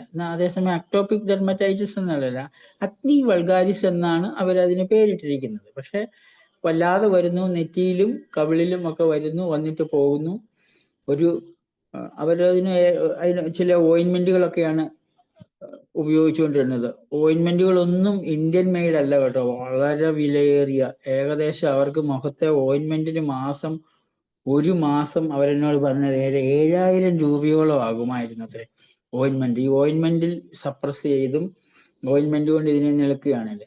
അപ്പോൾ ആരോ പറഞ്ഞിട്ട് ഹോമിയോപ്പതി കഴിക്കുന്നതിനായിട്ട്, ഹോമിയോപ്പതി മെഡിസിൻ അവർ ഉപയോഗിച്ചിരുന്നെങ്കിലും വ്യത്യാസം വന്നില്ല. ഹോമിയോപ്പതിക്ക് വേണ്ടിയിട്ട് എൻ്റെ അടുത്ത് അവരൊരു 2.5-3 വർഷമായി, കുറെ നാളുകൾ മുമ്പത്തെ കേസാണ്, അതും സ്കിൻ കേസാണ്. അപ്പോൾ ഇത് സ്കിന്നിൽ ഇതുണ്ടാകുന്നത് സെപ്പറേഷൻ കൺഫ്ലിക്റ്റ് ആണ്. അപ്പം ഇവരുടെ മുഖത്ത് ഇതുണ്ടാകണമെങ്കിൽ ഇവർക്ക് എന്താണ് മുഖം നഷ്ടപ്പെട്ടു പോകുന്ന ഒരു അവസ്ഥ എന്തുകൊണ്ടുണ്ടായി? മുഖം നഷ്ടപ്പെട്ടു പോകുന്ന ഒരു അവസ്ഥ ഉണ്ടായെങ്കിൽ മാത്രമാണ് മുഖത്ത് അത്രയും ചേഞ്ചസ് ഉണ്ടാവുക. അതും എക്ടോഡേമിലാണ്, സെപ്പറേഷൻ കൺഫ്ലിക്റ്റ് ആണ്, രണ്ടു വശത്തും ഉണ്ടായിരുന്നു. അപ്പോൾ ഞാൻ അവരോട് ചോദിച്ചു, നിങ്ങൾക്ക് എന്തെങ്കിലും തരത്തിൽ നിങ്ങളുടെ ക്രെഡിബിലിറ്റിയെ ബാധിക്കുന്ന രീതിയിലുള്ള ഒരു പ്രശ്നം നിങ്ങൾക്ക് ജോലി സ്ഥലത്തോ വീട്ടിലോ എവിടെയെങ്കിലും ഉണ്ടായോ എന്ന് ചോദിച്ചപ്പോൾ ആദ്യമേ ഒന്നും അവർക്ക് കൃത്യമായിട്ടൊരു ഓർമ്മ കിട്ടിയില്ല. പക്ഷെ അതിനുശേഷം അവർ പറഞ്ഞിരുന്നു, ഒരു സ്കൂളിൽ ടീച്ചറാണ്. ടീച്ചറായിരിക്കുമ്പോൾ തന്നെ അതിന്റെ മാനേജ്മെന്റിന്റെ ഒരു ഭാഗത്താണ് ഇവർ നിൽക്കുന്നത്. കാരണം മാനേജറുടെ ഒരു ബന്ധുക്കാരും കൂടിയാണ്. അപ്പോൾ ഇവരെ അവിടെ ഒരു ടീച്ചർ എന്നതിലപ്പുറം മാനേജ്മെന്റിന്റെ ഒരു ഭാഗമായിട്ടാണ് കണ്ടിരുന്നത്. അപ്പോൾ ഇവര് എന്ത് സംഭവിച്ചെന്ന് വെച്ച് കഴിഞ്ഞാൽ, അവിടെ ഒരു പുതിയൊരു അപ്പോയിന്റ്മെന്റിനായിട്ട് ഒരു പുതിയൊരു ടീച്ചറെ എടുക്കേണ്ട ഒരു സാഹചര്യം ഉണ്ടായപ്പോൾ ഇവർ തീരെ സാമ്പത്തികപരമായിട്ട് വളരെ പിന്നോക്കത്തിലുള്ള ഒരു ആളെ ഇവർ സെലക്ട് ചെയ്ത് അവരവിടെ താൽക്കാലികമായിട്ട് ജോലിക്കെടുത്തു. താൽക്കാലികമായിട്ട് ജോലിക്കെടുത്തെന്ന് പറഞ്ഞാൽ ഇവർക്ക് പൈസ മേടിച്ചിട്ട് ജോലി കൊടുക്കാവുന്നതാണെങ്കിലും ഇവരത് ചെയ്യാതെ അവർക്കൊരു ഉപകാരം എന്ന രീതിയിൽ ഇവർക്ക് ചെയ്തു. പക്ഷെ ആ ടീച്ചർ ഇവിടെ കയറി കഴിഞ്ഞതിന് ശേഷം ഇവരോട് വളരെ മോശമായിട്ട് പെരുമാറുകയും ഇവർക്കെതിരായിട്ട് ചില നടപടിക്രമങ്ങൾ നടത്തുകയും ഒക്കെ ചെയ്തു കഴിഞ്ഞപ്പോൾ അതൊരു വലിയൊരു ഇഷ്യൂ ആയിട്ട് മാറി. അപ്പോൾ ഇവർക്കെതിരെ അപവാദം, ഇവർ സെലക്ട് ചെയ്ത പെൺകുട്ടി ഇവർക്കെതിരെ ചില അപവാദങ്ങൾ അവിടെയൊക്കെ പറഞ്ഞപ്പോൾ ഇവരുടെ മുഖം നഷ്ടപ്പെട്ട ഒരു അവസ്ഥയുണ്ടായി. അപ്പോൾ അവരോട് മുഖം നഷ്ടപ്പെട്ടു, വാണ്ട് ടു സെപ്പറേറ്റ് ഇറ്റ്, ആ സാഹചര്യം ഉണ്ടായി. അത് കഴിഞ്ഞപ്പോൾ ആ കുട്ടിയെ അവർ പിരിച്ചുവിട്ട് എങ്കിലും ഇവരുടെ രോഗം പോയില്ല. പക്ഷെ ഈ ഒരു ഇൻസിഡന്റ് എന്ന് പറയുന്നത് ഇവരുടെ ശരീരത്തിലും ഇവരുടെ മനസ്സിലും ഇവർക്ക് മാനസികമായി വല്ലാതെ ഒരു വിഷമകരമായ കുറെ കാലമുണ്ടായി. അത് പറഞ്ഞു മനസ്സിലാക്കിയപ്പോൾ ശരിക്കും അതും അത്ഭുതകരമായി വെറും 8 ദിവസം കൊണ്ട് പെട്ടെന്ന് പിന്നെ ഒരു ഓയിൻമെന്റിന്റെ ആവശ്യം വന്നിട്ടില്ല. അവര് പിന്നെ ആകെ ചെയ്തുകൊണ്ടിരുന്ന ഒരു പ്രശ്നം എന്താന്ന് വെച്ച് കഴിഞ്ഞാൽ, അവര് ദിവസം 2 നേരം വെച്ചിട്ട് ക്യാമറയിൽ ഫോട്ടോ എടുത്ത് നോക്കും. ഓരോ കുരുക്കൾ വരുമ്പോഴും രാവിലെയും ഫോട്ടോ എടുക്കും, വൈകിട്ടും ഫോട്ടോ എടുക്കും. ഓയിൻമെന്റിലേക്കും അതിനുശേഷം വീണ്ടും വൈകുന്നേരം ഫോട്ടോ എടുക്കും. അപ്പോൾ അവര് ഒരിക്കലും എന്നെ കാണിച്ചു, അവരുടെ ഗാലറിയിൽ ഇവരുടെ മുഖത്തിന്റെ ഫോട്ടോകളുടെ ഒരു കൂട്ടമായിരുന്നു. അത് 100 കണക്കിന് ഫോട്ടോ ഇവരെടുത്ത് വെച്ചിരിക്കുകയാണ്. അപ്പൊ ഈ ഓരോ ദിവസവും ഇവർ ഈ ഫോട്ടോയും കൂടെ കണ്ട് ട്രാക്ക് എന്ന ഒരു അവസ്ഥയിലേക്ക് മാറുക. ട്രാക്ക് എന്ന് പറഞ്ഞു കഴിഞ്ഞാൽ ഒരു കൺഫ്ലിക്റ്റ് നമുക്കുണ്ടാകുകയും ആ കൺഫ്ലിക്റ്റിന് നമുക്ക് റിസൊല്യൂഷൻ നടത്താൻ സാധിക്കാതെ വീണ്ടും ബ്രെയിൻ രജിസ്ട്രേഷൻ നടക്കുകയും ചെയ്യുമ്പോൾ ട്രാക്ക് എന്ന്. ശരിക്കും ഈ അലർജികളെല്ലാം വർഗീസ് സാറ് പറഞ്ഞിട്ടുണ്ടെന്ന് ഞാൻ കരുതുന്നു അലർജിയെ പറ്റി സംസാരിച്ചപ്പോൾ. അലർജികളുടെ എല്ലാം കാരണം ട്രാക്കാണ്. നമുക്കൊരു പ്രത്യേക സിറ്റുവേഷൻസിനോട് നമ്മുടെ ശരീരം പ്രതികരിച്ചപ്പോൾ, പ്രത്യേക സിറ്റുവേഷൻസ് നമുക്ക് സുഖകരമല്ലായി മാറിയപ്പോൾ അത് വീണ്ടും ആ സിറ്റുവേഷനിൽ നിന്ന് മാറിയെങ്കിലും പക്ഷെ അത് ഓർമ്മപ്പെടുത്തുന്ന ഒരു സാഹചര്യം വീണ്ടും ഉണ്ടാകുന്നതാണ് ട്രാക്കിന്റെ രൂപീകരണം. ഇവിടെ ട്രാക്ക് എന്ന് പറയുന്നത് സാധാരണ സ്കിൻ കേസിലെ ട്രാക്ക് ചൊറിച്ചിലുണ്ടാകുമ്പോൾ ചൊറിയുക, കാണുക എന്നത് തന്നെയാണ് ട്രാക്ക്. ഇവർക്ക് മുഖത്താണ് ഇതിന്റെ കാണത്തില്ലാത്തതുകൊണ്ട് ഇവർ ഫോട്ടോ എടുത്ത് കാണുകയായിരുന്നു. അപ്പൊ ഞാൻ അവരോട് പറഞ്ഞു, നിങ്ങൾ ഇനി ഓയിൻമെന്റ് തേക്കണ്ട, മുഖത്ത് നോക്കരുത്, കണ്ണാടിയിൽ പോലും കുറച്ച് ദിവസത്തേന് നോക്കരുത്. ജസ്റ്റ് കണ്ണാടി നോക്കി മുടി ചെയ്യുന്നതിന് കുഴപ്പമില്ല, പക്ഷെ മുഖം കാണരുത്, ഫോട്ടോ എടുക്കരുത്, ഫോട്ടോ എല്ലാം ഡിലീറ്റ് ചെയ്ത് കളയണം, ഇത്രയും കാര്യങ്ങളൂടെ പറഞ്ഞു. അതും ഏകദേശം 1 മാസം കൊണ്ട് പൂർണ്ണമായിട്ട് മാറി. അത് കഴിഞ്ഞതിന് ശേഷം അവരെൻ്റെ അടുത്ത് വന്നു. അവർ കുറെ കേസുകളൊക്കെ വീണ്ടും പറഞ്ഞു വിടുകയും ഒക്കെ ചെയ്തു. അപ്പോൾ ഒരു രോഗത്തിന് നമ്മൾ അതിന്റെ കാരണങ്ങൾ കണ്ടെത്താൻ ഈ അവരുടെ ഇതിലുണ്ടാകുന്ന, അതായത് നമ്മുടെ കൺസെപ്ച്വൽ ഡൈനാമിക് ഡിറേഞ്ച്മെന്റ്, നമ്മുടെ അഫോർസത്തിൽ 16 പറയുന്ന ഈ ഡിറേഞ്ച്മെന്റ് ആണ്. കൺസെപ്ച്വൽ ഡൈനാമിക് ഡിറേഞ്ച്മെന്റ് മനസ്സിലാക്കിയാൽ അതിന്റെ ആ മനസ്സിലാക്കലിനോടൊപ്പം അത് മാറ്റുന്നതിനായിട്ടാണ് നമ്മൾ ഒരു സിമിലിമം നൽകുന്നത്. അതിനോടൊപ്പം തന്നെ ഒബ്സ്ട്രക്ഷൻസ് ടു ക്യൂർ. ഇവിടെ ഒബ്സ്ട്രക്ഷനാണ് ശരിക്കും ഈ രോഗത്തെ പറ്റിയുള്ള ചിന്തകൾ ഒരു ഒബ്സ്ട്രക്ഷനാണ്. അതും കൂടെ അങ്ങ് മാറ്റിക്കഴിഞ്ഞു കഴിഞ്ഞാൽ നമ്മൾ ആ ഇൻസിഡന്റ് ഓർമ്മപ്പെടുത്തുന്നത് തന്നെ സിമിലിമമാണ്. അതാണ് ഹോമിയോപ്പതി ഇവിടെ നമുക്ക് ഏറ്റവും കൂടുതൽ ആക്ട് ചെയ്യപ്പെടുന്നത്. ഈ ഈ ഈ കേസുകളും ഒക്കെ നമുക്ക് പെട്ടെന്ന് മാറ്റാൻ കഴിയുന്നത് എനിക്ക് തോന്നുന്നത് അത് നമുക്ക് വേണമെങ്കിൽ സംശയിച്ചേക്കാം. ഇതൊന്നും അറിയാതെ ഒരു കറക്റ്റ് ഒരു ഹോമിയോപ്പതി മെഡിസിൻ കൊടുത്താൽ ഇത് മാറില്ല എന്ന് ചോദിച്ചു കഴിഞ്ഞാൽ മാറുമെന്ന് തന്നെയാണ് എൻ്റെ ഉത്തരം. പക്ഷെ പലപ്പോഴും നമ്മൾ സിമിലിമത്തിനായിട്ട് വിഷമിക്കുന്നത് നമുക്ക് ഓരോരുത്തർക്കും അറിയാമല്ലോ. ഓരോരുത്തരും സിമിലിമം കണ്ടെത്തുന്നതിൽ ഏത് മെത്തേഡുകളാണ് കണ്ടെത്തുക, അതല്ലെങ്കിൽ മെഡിസിൻ നൽകുന്നത് തന്നെ എത്രമാത്രം വ്യത്യസ്തമായ രീതികളിലാണ്. Single medicine, multiple medicines, tinctures, patent, biochemics, ഈ പറഞ്ഞ എക്സ്റ്റേണൽ ആയിട്ട് നമ്മൾ ഓർഗനെ മാത്രം കാണുന്നത് കൊണ്ടാണ് ഇവിടെ അത് മാറാതെ നിൽക്കുന്നത്. അത് മാത്രമല്ല, അവരുടെ സൈക്കിളിലേക്ക് നമുക്ക് ഇറങ്ങി ചെല്ലാൻ പറ്റുന്നില്ല. നമ്മൾ അവിടെ പലപ്പോഴും അവരുടെ സൈഡ് നോക്കുന്നുണ്ട്, തെർമൽസ് നോക്കുന്നുണ്ട്, ടെസ്റ്റ് നോക്കുന്നുണ്ട്, ജനറൽസ് നോക്കുന്നുണ്ട്, മറ്റു പലതും നോക്കുന്നുണ്ടെങ്കിലും ഹനിമാൻ അഫോർസത്തിൽ പറയുന്നുണ്ട് what is to be there, അത് കൃത്യമായിട്ട്, അല്ലെങ്കിൽ വാട്ട് ഈസ് ദ ഡിറേഞ്ച്ഡ്, എന്തിനെയാണ് നമ്മൾ മാറ്റേണ്ടത് എന്നുള്ള കാര്യം പലപ്പോഴും ഈ ഡീറ്റെയിൽ ആയിട്ടുള്ള കേസ് ടേക്കിൻ്റെ ഇടയിൽ നമ്മൾ തന്നെ വിട്ടുപോകുന്നുണ്ട്. രോഗിയും ഇപ്പം നമുക്ക് പലപ്പോഴും ഇങ്ങനെയുള്ള ഇപ്പം ആസ്മയിലൊക്കെ വരുമ്പോൾ നമ്മൾ പലപ്പോഴും എന്താ ജനിതകമായ പ്രശ്നങ്ങൾ, അതല്ലെങ്കിൽ പാരമ്പര്യ ഘടകങ്ങൾ, പക്ഷെ ഇതൊക്കെ പാരമ്പര്യ ഘടകങ്ങൾ ഉണ്ട് എന്ന് പറഞ്ഞാണ് പലപ്പോഴും പാരമ്പര്യ ഘടകങ്ങൾ ഉണ്ടാക്കുന്നത്.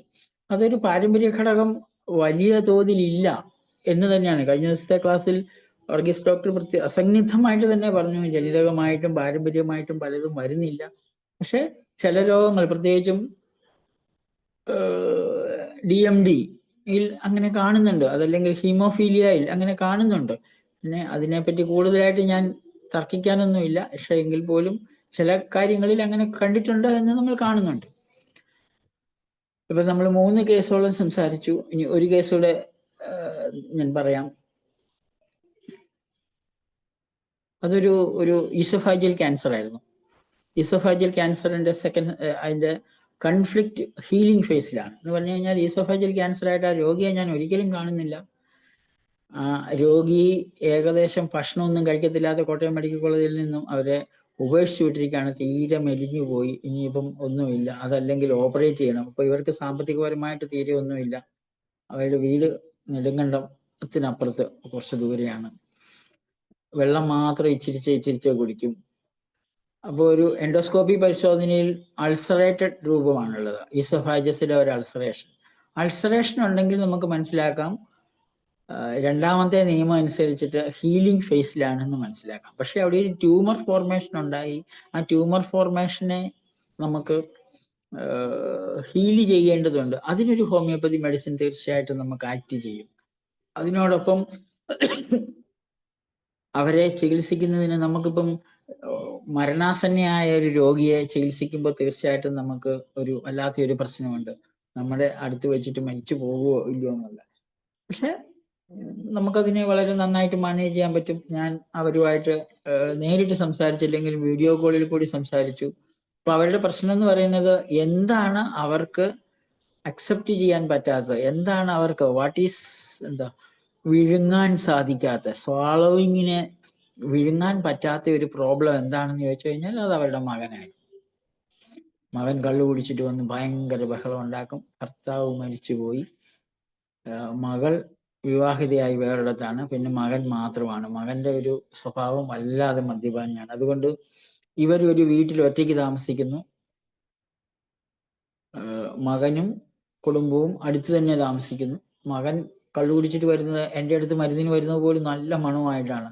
അവര് ഈ നെടുങ്കണ്ടത്ത് നിന്നും ഈ മനുഷ്യൻ ഓട്ടോറിക്ഷ ഓടിച്ചുകൊണ്ടാണ് വരുന്നത്. ഞാൻ പലപ്പോഴും ചോദിച്ചിട്ടുണ്ട്, എന്തിനാ ഓട്ടോറിക്ഷ സുഖം, ഭയങ്കര ബസ്സിൽ കയറി വരുന്നതിനെക്കാളും നല്ലത്. പക്ഷെ അത്രമാത്രം ഒരു നല്ല സ്വഭാവം അല്ലാത്ത ഒരു മനുഷ്യൻ. നമുക്ക് എൻ്റെ അടുത്ത് എത്തുന്ന കുറച്ച് സമയം പോലും നമുക്ക് ആ മനുഷ്യനെ ടോളറേറ്റ് ചെയ്യാൻ പറ്റിയില്ല. അപ്പൊ പിന്നെ അമ്മയ്ക്ക് എങ്ങനെ ടോളറേറ്റ് ചെയ്യാൻ പറ്റുമായിരുന്നു? അപ്പൊ അവരങ്ങനെ മാറി നിന്നു. അവർക്ക് കുറച്ച് മെഡിസിൻസ് ഞാൻ നൽകുക. ഞാൻ കൊടുത്ത മെഡിസിൻസ് സെമ്പർവൈവും ടിഞ്ചർ കൊടുത്തിരുന്നു. പിന്നെ അതിനോടൊപ്പം മറ്റ് മെഡിസിൻ്റെ കൃത്യമായിട്ട് എൻ്റെ ഓർമ്മയിലില്ല, കാരണം ഇതൊരു കുറെ നാളുകൾക്ക് മുമ്പുള്ളതാണ്. എന്താണെങ്കിലും അവർ വളരെ പെട്ടെന്ന് മരണാസന്നയാണ്, എക്സ്റ്റൻഷൻ ഒത്തിരി ഉണ്ട് എന്നൊക്കെ പറഞ്ഞാണ് വിട്ടതെങ്കിലും അതിന് വ്യത്യാസം വരികയും അവർ ഇച്ചിരിച്ച് വെള്ളം കുടിച്ചു, ജ്യൂസ് കുടിച്ചു, പിന്നെ ഭക്ഷണം കഴിക്കാൻ തുടങ്ങി. 2-3 മാസം കഴിഞ്ഞപ്പോൾ 2 ദോശ തിന്നും, ചോറ് തിന്നും. ഏകദേശം 2 വർഷത്തോളം ജീവിച്ചിരുന്നു. 2 വർഷത്തോളം ജീവിച്ചിരുന്ന് ഈ ഈ അതിൽ ഒരു 6 മാസം മാത്രമേ ചികിത്സിച്ചുള്ളൂ. പിന്നെ ചികിത്സ ഇവർ നിർത്തി. എങ്കിലും അവരുടെ വേറൊരു രോഗി എൻ്റെ അടുത്ത് വരുന്നത് കൊണ്ട് ഞാൻ ഇവരുടെ കാര്യം തിരക്കിക്കൊണ്ടിരുന്നു. അത് കഴിഞ്ഞിട്ട് പിന്നെ ഒരു വർഷം കഴിഞ്ഞതിന് ശേഷം വീണ്ടും എൻ്റെ അടുത്ത് വന്നു. വീണ്ടും വിഷമകരമായ ഒരവസ്ഥ ഉണ്ടായിട്ടുണ്ട്. അപ്പോൾ വീണ്ടും അവർക്ക് ഒരു എന്താ പറയണ്ടേ, ഈ കൺഫ്ലിക്റ്റിൽ നിന്നും പൂർണ്ണമായ ഒരു മോചനമില്ല. കാരണം ഇവരുടെ യഥാർത്ഥ പ്രശ്നം എന്ന് പറയുന്നത് മദ്യപാനിയായ മകൻ്റെ ഒരു പ്രസൻസ് തന്നെയായിരുന്നു. ആ പ്രസൻസ് ഒരിക്കലും മാറുന്നില്ല. രണ്ടാമത് വന്നപ്പം ഒരിക്കൽ മരുന്ന് കൊടുത്തു. പിന്നെ അവരുടെ യാതൊരു അറിയിപ്പും കിട്ടിയില്ല. പിന്നെ ഒരു 2 മാസം കഴിഞ്ഞപ്പോൾ മറ്റൊരാൾ പറഞ്ഞറിഞ്ഞു ആള് ഭക്ഷണമൊന്നും കഴിക്കാൻ പറ്റാതെ മരണപ്പെട്ടു എന്ന് ഞാൻ അറിഞ്ഞിരുന്നു. പക്ഷെ ആദ്യത്തെ തവണ ഒരു 2-2.5 വർഷം മുന്നോട്ട് ജീവിതം കൊണ്ടുപോകാൻ സാധിച്ചു. പക്ഷെ അവർക്ക് വീണ്ടും സാഹചര്യത്തിൽ നിന്നും മോചനമില്ലാതെ, അല്ലെങ്കിൽ സാഹചര്യത്തിന്, അതായത് കൺഫ്ലിക്റ്റിനെ പൂർണ്ണമായിട്ടും റിസൊല്യൂട്ട് ചെയ്യാൻ സാധ്യമല്ലാതിരിക്കുന്ന സമയത്ത് ചിലപ്പോൾ ഇതേപോലെയുള്ള പ്രശ്നങ്ങൾ ഉണ്ടായിട്ടുണ്ട്. എൻ്റെ കേസുകളിൽ പലപ്പോഴും ഇങ്ങനെ രണ്ടാമത് വന്നിട്ടുള്ള പല ആൾക്കാർക്കും ഈ പ്രശ്നങ്ങൾ വീണ്ടും വരികയും അവർക്ക് അതിൻ്റെ ഇരയായി അവർ മരണപ്പെടുകയും ചെയ്തിട്ടുണ്ട്. പക്ഷെ അതല്ലാതെയും ചില ആൾക്കാർക്ക് വർഷങ്ങളോളം ജീവിച്ചിരിക്കുന്ന ഒരിക്കൽ ഞാൻ ഓർക്കുന്നുണ്ട്, ഒരു 75 വയസ്സുള്ള ഒരു ലേഡി, പുള്ളിയുടെ വെർട്ടിബ്രൽ ക്യാൻസർ ഉണ്ടായത്. ക്യാൻസർ വെർട്ടിബ്ര 2-3 L4 L5 അങ്ങനെയുള്ള ഭാഗം ദ്രവിച്ചു പോയി. സർജറി നടത്താൻ പറ്റില്ല. പക്ഷെ അവിടെ ട്യൂമർ ഫോർമേഷൻ ഉണ്ടായി. ഈ ട്യൂമർ ഫോർമേഷൻ ഉണ്ടായിട്ട് അവർക്ക് ഏറ്റു നിൽക്കത്തില്ല. കിടന്ന കിടപ്പിലാണ് വണ്ടിയെ വന്നത്. മെഡിക്കൽ കോളേജിൽ നിന്ന് അവർ ഏകദേശം ഇത്രയും വയസ്സായി, ഇനി സർജറി പറ്റില്ല, കീമോതെറാപ്പി അവർ 2 എണ്ണം അങ്ങാണ്ട് നടത്തിയപ്പോഴത്തേനും ആൾ അവശതയായി. പിന്നെ ഇനി തിരിച്ചു പോകുന്ന വഴി ഞാൻ വഴിയിൽ പോയി കണ്ട രോഗിയായിരുന്നു ഒരു അമ്മച്ചി, തങ്കമ്മ എന്നായിരുന്നു പേര്. അപ്പൊ അവർക്ക് ഈ ബോണിനുണ്ടാകുന്ന ക്യാൻസറാണ്. ബോണിനൊരു പ്രശ്നമുണ്ടെങ്കിൽ സെൽഫ് ഡീവാലുവേഷൻ, ഏറ്റവും വലിയ സെൽഫ് ഡീവാലുവേഷൻ, ഹ്യൂമിലിയേഷൻ, വല്ലാത്തൊരു പ്രശ്നം. പക്ഷെ പ്രശ്നമൊന്നും എനിക്ക് തിരിച്ചറിയാൻ കഴിയില്ല. കാരണം ഈ രോഗിയോട് ഒരു അക്ഷരം ചോദിക്കാൻ പറ്റിയല്ല. രോഗിയുടെ കൂട്ടത്തിൽ വഴി നിൽക്കുന്ന സമയത്ത് നമുക്ക് ആരോടും ഒന്നും ചോദിക്കാൻ പറ്റുന്നില്ല. കാരണം ചുറ്റുപാടും മക്കളുടെ മക്കളും എല്ലാവരും കൂടെ കൂടി നിൽക്കുന്നു. എന്നാലും ഞാൻ പുള്ളിക്ക് ഈ നട്ടെല്ലിനെ ബാധിക്കണമെന്നുണ്ടെങ്കിൽ നമുക്ക് ഏറ്റവും നമ്മുടെ എക്സിസ്റ്റൻസിന്റെ ഒരു നിലനിൽപ്പ് ഒരു പ്രശ്നമാണല്ലോ. ബോഡിനെ ആകാൻ ബാധിക്കും. ഞാൻ ഒരു പ്രത്യേക ആശയം വെച്ചിട്ട് ഓറൽ മെറ്റാലിക്കം 200 ആണ് പ്രിസ്ക്രൈബ് ചെയ്തത്. പക്ഷെ അതിലുപരി ഇവരുടെ പ്രോബ്ലം മാറി. കാരണം സെക്കൻഡ് സ്റ്റേജിലാണ് കംപ്ലൈന്റ് എന്ന് എനിക്ക് പിടികിട്ടിയത് കൊണ്ട്, എന്ന് പറഞ്ഞു കഴിഞ്ഞാൽ റെസൊല്യൂഷൻ സ്റ്റേജിലാണ്. അതിനാൽ തന്നെ അവിടെ കുറച്ച് കാര്യങ്ങൾ നമ്മൾ അവർക്ക് കുറച്ച് മെഡിസിൻ കൊടുക്കുക, പിന്നെ കുറച്ച് സിംഫൈറ്റോം കൂടി നൽകി ഞാൻ അവരെ 1 മാസത്തേന് രോഗത്തിന് മരുന്ന് നൽകി പറഞ്ഞു വിട്ടു. 1 മാസം കഴിഞ്ഞ് തിരിച്ചു വന്നു. അവര് സ്ലോലി ജീവിതത്തിലേക്ക് തിരിച്ചു വന്നു. അവര് കിടന്ന കിടപ്പിൽ നിന്ന് മാറി മെല്ലെ എണീറ്റിരുന്നു. വാക്കറിന്റെ സഹായത്തോടു കൂടി നടന്നു. ഒരു 4-5 വർഷത്തോളം, 3 വർഷത്തോളം പൂർണ്ണമായിട്ട് ഞാൻ മെഡിസിൻ കൊടുത്തു. അതിനുശേഷം അവര് മരിച്ചത് മറ്റ് പ്രായാധിക്യത്താല് 7-8 കൊല്ലത്തിന് ശേഷം മറ്റ് പ്രായരോഗം മൂലമാണ് മരിച്ചത്. അപ്പോൾ അവിടെ ഒരു നടുവിനൊരു മുഴയുണ്ടായിരുന്നു. അതായത് അവിടെ എക്സ്ട്രാ സെല്ലുകളിൽ മീസോഡേമസ് സെല്ലുകളിൽ കൺഫ്ലിക്റ്റ് ആക്റ്റീവ് ഫേസ് കഴിഞ്ഞ ഹീലിംഗ് ഫേസിൽ സെൽ അഡീഷൻ ചെയ്യും. ആ അഡീഷൻ നമ്മൾ തിരിച്ചറിഞ്ഞു കഴിഞ്ഞാൽ അതൊരു ട്യൂമർ ആകാം. പക്ഷെ അത് മറ്റു പ്രധാനപ്പെട്ട ഒരു അവയവത്തിലാണെങ്കിൽ ഇത് എറോഡ് ചെയ്തിട്ട് മറ്റ് ഇപ്പം ബോണിൽ, ഹിപ്പിലാണെങ്കിൽ പ്രശ്നമാണ്, റിബിലാണെങ്കിൽ അത് ഇറോഷൻ ഉണ്ടാകാം, മറ്റു ഭാഗങ്ങളിൽ വേദന ഉണ്ടാകാം. ഇതങ്ങനെയൊന്നും ഉണ്ടായില്ല. അവർ ദീർഘകാലം ജീവിച്ചിരുന്നു. ദീർഘകാലം തന്നെ ഇവർക്ക് ഒരു ബുദ്ധിമുട്ടും കൂടാതെ ജീവിച്ചിരിക്കാനും ഈ രോഗം കൊണ്ടല്ലാതെ മരിക്കുകയും ചെയ്തു. അപ്പോൾ ഒരു രോഗിയെ കാണാതെ പോലും ചികിത്സിക്കാൻ നമുക്ക് സാധ്യമായിട്ടുണ്ട്. രോഗിയെ കണ്ടിട്ടില്ലാതെ, രോഗിയുമായിട്ട് സംസാരിക്കാതെ പോലും നമുക്ക് ഇത് അപ്ലൈ ചെയ്യാൻ തീർച്ചയായിട്ടും സാധ്യമായിട്ടുണ്ട്. അതിന് ആകെ വേണ്ടത് നിങ്ങളുടെ വിലയേറിയ സമയം, ഒരു 1-2 മണിക്കൂർ ഒരു ദിവസം 1 മണിക്കൂറെങ്കിലും മാറ്റി വെച്ചുകൊണ്ട് സ്വയം മനസ്സിലാക്കുക. കാരണം സ്വയം മനസ്സിലാക്കിയെങ്കിൽ മാത്രമേ നമുക്കൊരു പ്രോബ്ലം ഉണ്ടാകുമ്പോൾ നമ്മളെ ഹീൽ ചെയ്യാൻ നമ്മൾക്ക് മാത്രമേ പറ്റുകയുള്ളൂ. ഇത് ഈ 4 കേസാണ് എനിക്ക് നിങ്ങളോട് ഇന്ന് പറയാനുള്ളത്. ഇപ്പൊ സമയം 9:38 ആയിട്ടുള്ളൂ. എന്തെങ്കിലും ചോദിക്കാനൊക്കെ ഉണ്ടെങ്കിൽ നമുക്ക് ചോദിക്കാം. ചോദിക്കുന്ന കാര്യങ്ങൾ കൂടെ നമുക്ക് കൂടുതലായിട്ട് സംസാരിക്കാൻ സാധ്യമാകുമെന്നാണ് എനിക്ക് തോന്നുന്നത്. ഡോക്ടർ അനിത. സാറേ, ആ, എന്തെങ്കിലും സംശയം ഉണ്ടെങ്കിൽ ചോദിക്കാം എല്ലാവർക്കും.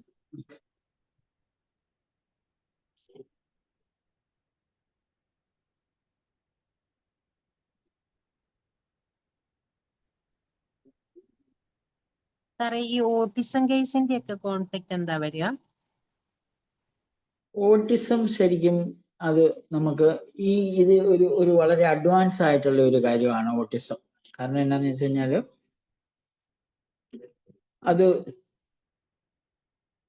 കൺഫ്ലിക്റ്റ് പറയുന്നതിന് മുമ്പായിട്ട് ഓട്ടിസം വരുന്നതിന്റെ ഒരു കാരണം എന്ന് വെച്ചാൽ അതൊരു ഡെവലപ്മെന്റൽ ഡിസോർഡറാണ്. അത് ഇൻട്രായൂട്രൈൻ ലൈഫിൽ അമ്മ അനുഭവിക്കേണ്ടി വന്ന ഇഷ്യൂസ് ആണ് ഓട്ടിസത്തിനകത്ത് ഏറ്റവും പ്രധാനം. പ്രത്യേകിച്ചും ലേറ്റർ മന്ത് ഓഫ് പ്രഗ്നൻസിയിൽ അല്ലെങ്കിൽ ഡ്യൂറിങ് പ്രഗ്നൻസിയിൽ, ഡ്യൂറിങ് ഡെലിവറിയിലൊക്കെ ഉണ്ടാകുന്ന പ്രശ്നങ്ങളുടെ ഫലമായിക്കൊണ്ടാണ് ഓട്ടിസം. അതൊരു ഫ്രീസിങ് ആണ് അവിടെ നടക്കുന്നത്. അതിനെ നമുക്ക് എന്താണ് അമ്മയ്ക്ക് ഉണ്ടായ പ്രോബ്ലം എന്നത് മനസ്സിലാക്കിയെങ്കിൽ മാത്രമേ അവിടെ ശരിക്കും പറഞ്ഞു കഴിഞ്ഞാൽ കൃത്യമായിട്ട് എൻ്റെ ഒരു അഭിപ്രായത്തിൽ ഹോമിയോപ്പതിക്ക് മാത്രമേ ഓട്ടിസത്തിൽ അല്ലെ ഡെവലപ്മെന്റൽ ഡിസോർഡറിൽ എന്തെങ്കിലും ചെയ്യാൻ കഴിയുള്ളൂ. കാരണം ഇവിടെ തീരെ ചെറുപ്പത്തിലാണെങ്കിൽ അമ്മയുടെ കുറച്ച് ലാളനകൾ, കുറച്ച് പരിലാളനകൾ മൂലം കുറച്ചൊക്കെ ഒരു മാറ്റം വരാം. അതല്ലാതെയുള്ള കേസുകളിൽ ഓട്ടിസത്തിന് ഡെവലപ്മെന്റൽ അത് അങ്ങനെയാണ്, അത്ര എളുപ്പമല്ല. പ്രത്യേകിച്ചും ഒരവയവങ്ങളില്ലാതെ ജനിക്കുക, അങ്ങനെയുള്ള കേസുകളിൽ നമുക്ക് സെക്കൻഡറി കൺഫ്ലിക്റ്റുകളാണ് നമുക്ക് പെട്ടെന്ന് എടുക്കാൻ മാറുന്നത്. പ്രൈമറി ആയിട്ട് ജന്മന ഉണ്ടാകുന്നതിന് ബുദ്ധിമുട്ട് തന്നെയുണ്ട്. ഡോക്ടർ വർഗീസ് അതിനെപ്പറ്റി കൂടുതൽ സംസാരിക്കും. കാരണം ഇത് ഏറ്റവും കുഴപ്പമുള്ള രോഗത്തെ പറ്റിയാണ് എല്ലാവരും നോക്കുന്നത്. സിമ്പിളായ ഒത്തിരി കാര്യങ്ങളുണ്ട്. ഞാൻ വീഡിയോ ഓൺ ചെയ്യുന്നില്ല, ഞാൻ സംസാരിക്കുന്നത് കേൾക്കാമെന്ന് വിചാരിക്കണം അല്ലേ? കേൾക്കാം ഡോക്ടറെ. ഓക്കെ. അതായത് നമ്മൾ രോഗത്തിന്റെ പേരിൽ ചോദിക്കുന്നത് തന്നെ നിർത്തണം. ഡോക്ടർക്ക് മനസ്സിലായി കാണുമെന്ന് ചോദിക്കുക. ബിന്ദു എന്നാണ് ചോദിച്ച ഡോക്ടറുടെ പേര്? സിന്ധു. അതെ ഡോക്ടർ. സിന്ധു. ഓക്കെ. സിന്ധു മനസ്സിലാക്കേണ്ട എന്താണെന്ന് വെച്ച് കഴിഞ്ഞാൽ, നമ്മൾ എല്ലാവരും മെഡിക്കൽ കോളേജിൽ പഠിക്കുമ്പോൾ നമ്മൾ പഠിച്ച മെഡിസിൻ എന്ന് പറയുന്നത് മുഴുവനും അലോപ്പതിയാണ്. ഈ ലോകം മുഴുവനും അലോപ്പതിയുടെ സ്വാധീനത്തിലാണ് ഉള്ളത്. അവർക്കറിയത്തില്ലാത്ത കുറേ കാര്യങ്ങൾക്ക് ഇപ്പം ഓട്ടിസ്റ്റിക് സ്പെക്ട്രം ഡിസോർഡർ എന്നാണ് പറയുക, അല്ലാതെ പഴയ ഓട്ടിസം ഒന്നുമില്ല. കുറേയേറെ ലക്ഷണങ്ങളെല്ലാം കൂടെ കൂട്ടിയിട്ട് അവർ ASD എന്ന് പറയുകയാണ് ചെയ്യുന്നത്. അപ്പൊ അതിൻ്റെ അകത്ത് ഒരു കുട്ടി പോലെ വേറെ ഈ ലോകത്തിൽ ഒരു കുട്ടിയില്ല. 100 കുട്ടികളെ എടുത്തു. അതിൻ്റെ അകത്ത് കുറച്ച് കോമൺ ക്യാരക്ടറിസ്റ്റിക്സ് ഉള്ളതുകൊണ്ടാണ് അവർ പറയുന്നത്. ഡോക്ടർ ഹാമറെ സംബന്ധിച്ചിടത്തോളം അങ്ങനെ ഒരു പ്രത്യേക രോഗമില്ല. ഓട്ടിസ്റ്റിക് കോൺസ്റ്റലേഷൻ എന്നാണ് പറയുന്നത്. ഇപ്പോൾ കോൺസ്റ്റലേഷൻ എന്ന് പറഞ്ഞാൽ more than 1 conflict at A time.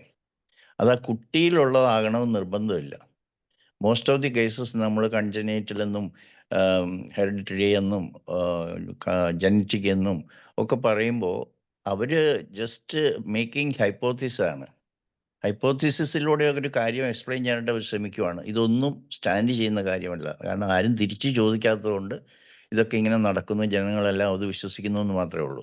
അപ്പം നമ്മൾ ഓർക്കേണ്ടത് എന്നാന്ന് വെച്ചാൽ, ഓരോ കുട്ടിയും ഓട്ടിസത്തിൻ്റെ അകത്ത് പെടുത്തുന്നതെന്ന് പറഞ്ഞാൽ നമ്മളതിൻ്റെ അകത്ത് ഡിസ്ലെക്സിയ വരും, അതിൻ്റെ അകത്ത് അല്ലെങ്കിൽ ലേണിംഗ് ഡിസബിലിറ്റി, അത് തന്നെ ഡിസ്ലെക്സിയ, അല്ലെങ്കിൽ attention deficit, hyper active disorder, ADHD, HD എല്ലാം ഇതിൻ്റെ അകത്താണ് വരുത്തുന്നത്. അപ്പം നമ്മൾ ഒരു പർട്ടിക്കുലർ കേസ് കിട്ടുമ്പോൾ ആ കേസിൽ നിന്ന് ഇപ്പോൾ ഡോക്ടർ ശശി പറഞ്ഞത് മദറിൽ നിന്നും ആണ് അത് വരുന്നത്. അതാണ് അതിൻ്റെ ട്രൂത്ത്. പക്ഷെ നമുക്ക് മദറിൻ്റെ കോൺഫ്ലിക്റ്റ് ആരും വന്ന് പറയത്തില്ല.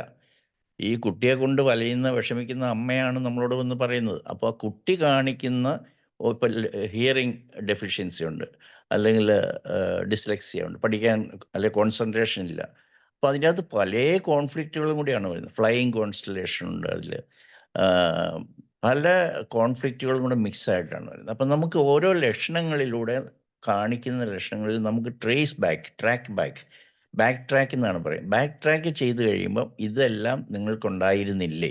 ഇപ്പോൾ ഹൈപ്പർ ആക്ടിവിറ്റി ഉള്ള കേസുകളിൽ എങ്ങനെയാണെന്ന് വെച്ച് കഴിഞ്ഞാൽ ഈ കുട്ടി അനങ്ങാനായിട്ട് കൂടുതലായി. അപ്പോൾ എന്താണ്, ഈ അമ്മ പലപ്പോഴും വയറ്റിൽ കിടക്കുമ്പോൾ കുഞ്ഞ് ഒന്ന് അടങ്ങിക്കിടക്ക് എന്ന് പറഞ്ഞു കഴിഞ്ഞാൽ അത് അനക്കം കുറഞ്ഞു പോകും. പല അമ്മമാർക്കും ഈ 5-ാം മാസത്തിലുണ്ടാകുന്ന ക്വിക്കനിങ്ങിൻ്റെ സമയത്തുണ്ടാകുന്ന മൂവ്മെൻറ്റ്സ് ഓഫ് ദി ഫീറ്റസ് ഭയങ്കര ഇൻടോളറൻ്റ് ആകുമ്പോഴത്തേക്ക് എന്തൊരു ചവിട്ടാ, എന്തൊരു അസ്വസ്ഥതയാണെന്ന് പറഞ്ഞു കഴിഞ്ഞാൽ ആ കുട്ടി അനങ്ങാതെ ആയിപ്പോവും. അതുപോലെ തന്നെ ഈ കുട്ടി അനങ്ങുന്നില്ലേ, കുട്ടിക്ക് അനക്കം നിന്നുപോയോ, ഇതെന്താ ജീവനില്ലേ എന്തും തോന്നിക്കഴിഞ്ഞാൽ ചിലപ്പോൾ ആ കുട്ടി ഹൈപ്പർ ആക്റ്റീവായിട്ട് മാറും. അത്രമാത്രം സെൻസിറ്റീവാണ് ആ ഒരു ടെൻഡറായിട്ടുള്ള ആ ഒരു സ്റ്റേജിൽ കുട്ടിയുടെ കാര്യം. അങ്ങനെയൊക്കെയാണ് നമുക്കത് ട്രേസ് ചെയ്യാനുള്ളത്. അപ്പം നമ്മുടെ എല്ലാ ഈ കോൺസ്റ്റലേഷൻ നന്നായിട്ട് പഠിച്ചു കഴിഞ്ഞാൽ അങ്ങോട്ടേക്കൊന്നും നമ്മൾ പോകുന്നില്ല, ഇതുവരെയും കാര്യമായ ക്ലാസ്സുകളൊന്നും വന്നിട്ടില്ല. അതൊക്കെ പഠിച്ചു കഴിഞ്ഞാൽ നമുക്ക് വളരെ എളുപ്പമാണ് ഡിഫറൻഷിയേറ്റ് ചെയ്യാനായിട്ട്. അതുകൊണ്ട് ഓട്ടിസത്തിന് എന്താണ് കോൺഫ്ലിക്റ്റ് എന്ന് ചോദിക്കരുത്, ഓരോ കുട്ടിക്കും എന്താണ് കോൺഫ്ലിക്റ്റ് എന്ന് നിങ്ങൾ പഠിച്ചു കഴിഞ്ഞാൽ വളരെ എളുപ്പത്തിൽ മനസ്സിലാക്കാൻ പറ്റും. അതോടുകൂടി തന്നെ ഈ കോൺഫ്ലിക്റ്റ് ചോദിച്ച് പഠിക്കാനായിട്ട് ശ്രമിക്കരുത്. അങ്ങനെയല്ല പോകേണ്ടത്. അതിൻ്റെ ഫണ്ടമെൻ്റൽ പ്രിൻസിപ്പിളും അതിൻ്റെ ബയോളജിക്കൽ ലോസും വായിച്ച് വന്നിട്ട് SBS എന്ന് പറയുന്ന സിഗ്നിഫിക്കൻറ്റ് ബയോളജിക്കൽ പ്രോഗ്രാം അതും പഠിച്ചതിന് ശേഷം, അല്ലെങ്കിൽ അതിൻ്റെ കുറച്ചുകൂടി ഇൻറ്റൻസ് ആയിട്ട് ഒരു അഡ്വാൻസ്ഡ് സ്റ്റഡിയിലാണ് നമ്മൾ കോൺസ്റ്റലേഷൻ പഠിക്കുന്നത്. കോൺസ്റ്റലേഷൻ എന്ന് പറഞ്ഞാൽ എപ്പോഴും മോർ ദാൻ വൺ കോൺഫ്ലിക്റ്റ്. അപ്പോൾ 2 ബ്രെയിൻ ഹെമിസ്ഫിയറിനെ ബാധിക്കും. അത് വളരെ കോംപ്ലക്സ് ആയിട്ടുള്ള സിംറ്റംസ് പ്രൊഡ്യൂസ് ചെയ്യും. ആ സമയത്ത് നമ്മൾ പലപ്പോഴും മൈൻഡിൽ ഉള്ളത് കൂടുതൽ പ്രോമിനൻ്റ് ആയതുകൊണ്ട് ഫിസിക്കൽ ലെവലിലുള്ള പ്രോമിനൻസ് കുറവായിരിക്കും. അതുകൊണ്ട് ഫിസിക്കൽ സിംറ്റംസ് തൽക്കാലം ഒരു സസ്പെൻഡഡ് ആയിരിക്കും. മോസ്റ്റ് ഓഫ് ദി കേസസ് മൈൻഡിലാണ് ഉണ്ടാവുക. അതൊക്കെയാണ് ഓട്ടിസത്തെക്കുറിച്ച് പറയാനുള്ളത്. അത് Okay, thank you, sir. കൺസ്റ്റലേഷൻസ്, ഷിസോഫ്രീനിക് കൺസ്റ്റലേഷൻസ് എന്ന് പറയുന്നത് GSKയുടെ ഒരു ഡിഗ്രി ലെവലിലാണെങ്കിൽ പോസ്റ്റ് ഗ്രാജുവേഷനാണ് ഷിസോഫ്രീനിക് കൺസ്റ്റലേഷൻസ്. കൺസ്റ്റലേഷൻ എന്ന് പറയുന്നത് ശരിക്കും മനസ്സിലാക്കണമെങ്കിൽ നമ്മൾ ഏറ്റവും ആദ്യമേ GSKയിൽ സാധാരണ കൺഫ്ലിക്റ്റിനെ നമ്മൾ ആധാരമാക്കി പറയുന്നത് ടാർഗറ്റ് കോൺഫിഗറേഷൻ എന്നൊരു വാക്കുണ്ട്. ടാർഗറ്റ് കോൺഫിഗറേഷൻ എന്ന് പറഞ്ഞു കഴിഞ്ഞാൽ കൺഫ്ലിക്റ്റ് ബ്രെയിനിൽ ഉണ്ടാക്കുന്ന ആ ഒരു ഇമ്പാക്റ്റിനെയാണ്, impact that can be read in a CT scan. CT സ്കാനിൽ റീഡ് ചെയ്യുന്ന ആ ഭാഗത്തിന്റെ പേരാണ് ഹാമർ ഫോക്കസ് അല്ലെങ്കിൽ ടാർഗറ്റ് കോൺഫിഗറേഷൻസ്. ഈ ടാർഗറ്റ് കോൺഫിഗറേഷൻസ് എന്ന ഒരു വാക്ക് നമുക്ക് എടുക്കുമ്പോൾ ടാർഗറ്റ് കോൺഫിഗറേഷൻസ് ബ്രെയിനിലുണ്ട്, ഓർഗനിലുമുണ്ട്. ഒരു ഓർഗനിലെ കാണുന്ന ഒരു മൈക്രോസ്കോപ്പിൽ കൂടെ മാത്രമേ കാണാൻ സാധിക്കുള്ളൂ എന്നാണ് ഹാമർ വിശദീകരിച്ചിരിക്കുന്നത്. അപ്പോൾ അതൊരു നമുക്ക് ടാർഗറ്റ് കോൺഫിഗറേഷൻസ് ഒരു സൈഡിൽ അല്ലെങ്കിൽ ഒരു ബ്രെയിൻ ഹെമിസ്ഫിയറിൽ ഉണ്ടാകുന്നതിനോടൊപ്പം രണ്ട് ഭാഗത്തും അല്ലെങ്കിൽ അതിൽ കൂടുതൽ ഭാഗത്തുണ്ടാകുമ്പോഴാണ് ഷിസോഫ്രെനിക് കൺസ്റ്റലേഷൻ എന്നൊരു അവസ്ഥയിലേക്ക് വരുന്നത്. ഷിസോഫ്രെനിക് കൺസ്റ്റലേഷൻസ് നമുക്ക് ഒരു മനസ്സിലാക്കാൻ കഴിയും. നമുക്കൊരു വെല്ലുവിളിയാണ് ശരിക്കും അത് മനസ്സിലാക്കുക എന്നുള്ളത്. നമ്മുടെ പല കുട്ടികളും, പ്രത്യേകിച്ചും ഈ സ്റ്റാറ്റസ് ആസ്മാറ്റിക്കസ് ആയിട്ട് വരുന്ന കുട്ടികളിൽ 90% പേരും കൺസ്റ്റലേറ്റഡ് ആണ്. എന്തും വേണ്ട, പല്ല് കടിക്കുക എന്നുള്ളത്. പല്ല് കടിക്കുക എന്നത് ബൈറ്റ് കൺസ്റ്റലേഷൻ ആണ്. നമ്മൾ പല്ല് കടിക്കുന്നതിന് സിന കൊടുത്തു കഴിഞ്ഞാൽ മാറും എന്ന് പറയുമെങ്കിലും യഥാർത്ഥത്തിൽ ബൈറ്റ് കൺസ്റ്റലേഷൻ എന്നൊരു കൺസ്റ്റലേഷൻസിന്റെ അടിമകൾ, അങ്ങനെ ഉണ്ടായ ആൾക്കാരാണ് ബൈറ്റ് കൺസ്റ്റലേഷൻസ് കുട്ടികളിൽ ഇഷ്ടം പോലെ കൺസ്റ്റലേഷൻ ഉണ്ട്. അത് നമ്മൾ മനസ്സിലാക്കേണ്ട ഒരു ഘടകമാണ്. ഏകദേശം നമ്മൾ ഒരു ഡിഗ്രി ലെവൽ പഠിത്തം കഴിഞ്ഞതിന് ശേഷം പഠിക്കാവുന്ന ഒരു മേഖലയാണ് പോസ്റ്റ് ഗ്രാജുവേഷനായ ഷിസോഫ്രെനിക് കൺസ്റ്റലേഷൻസ്. കാര്യം അതൊരു 100 പേജേ ഉള്ളൂ. അത് മാസ്റ്റർ കരോളിൻ മാർക്കോലിന്റെ ആ ബുക്കിൽ നമുക്ക് ഡൗൺലോഡ് ചെയ്ത് കഴിഞ്ഞാൽ 110 പേജേ ഉള്ളൂ.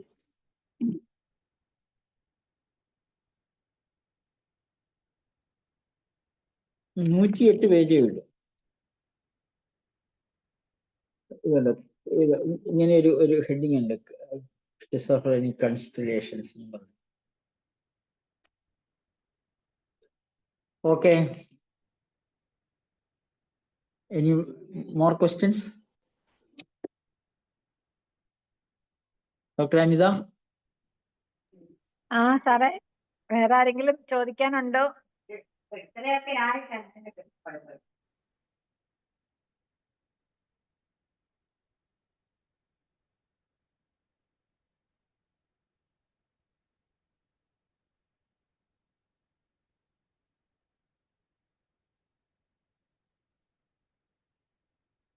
ആരും ഒന്നും ചോദിക്കുന്നില്ല, ആരും ഒന്നും പറയുന്നില്ല. സെർവൈക്കൽ സ്പോണ്ടിലോസിസിനെ നമ്മൾ ആ സാധാരണ എന്താ സെൽഫ് ഡീവാലുവേഷൻ ആണോ അതിനകത്ത് വരുന്നത്?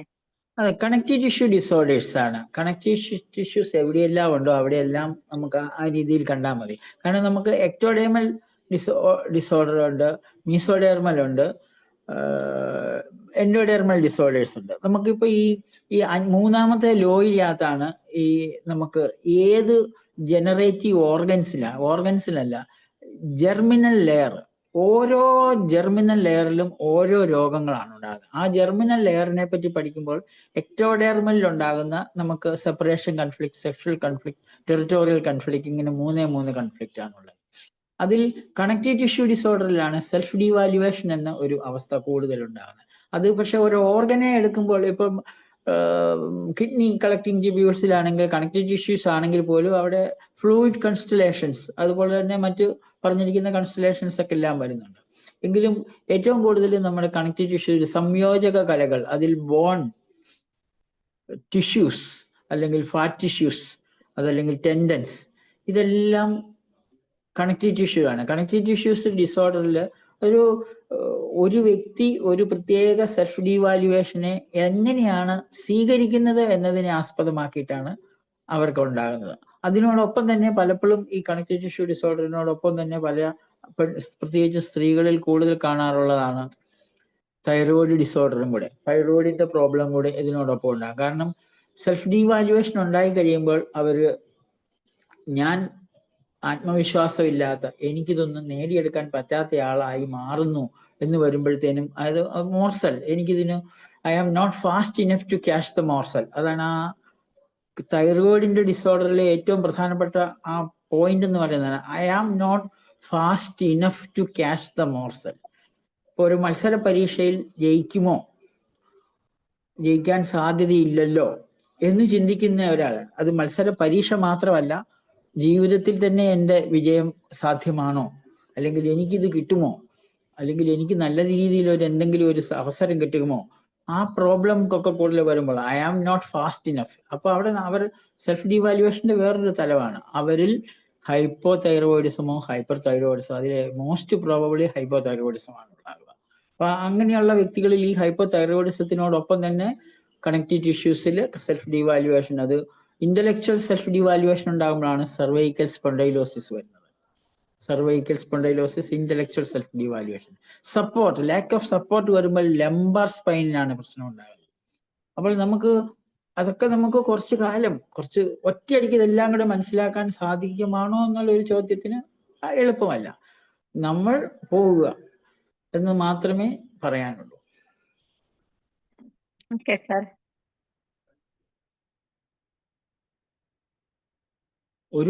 ഒരാശയം പരിചയപ്പെടുത്തുക എന്നത് മാത്രമാണ് നമ്മൾ ഇതുകൊണ്ട് വ്യക്തമാക്കുന്നത്. പിന്നെ പരിചയപ്പെടുത്തുന്നതിനോടൊപ്പം തന്നെ എല്ലാവരും കൂടി പഠിക്കുക.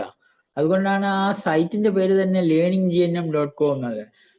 ഇതൊരു പുതിയൊരു ആശയമാണ്. പുതിയൊരു ആശയത്തിൽ നമുക്ക് ഒരു പ്രത്യേക കാര്യം ഒരാൾക്കുണ്ടാകുമ്പോൾ 2 or 3 പേരുടെ ബുദ്ധിയിൽ അത് അങ്ങനെ ആയിക്കൂടെ എന്നൊരു ചിന്ത ഉണ്ടാകുമ്പോൾ കൂടുതലായിട്ട് പഠിക്കാൻ പറ്റും.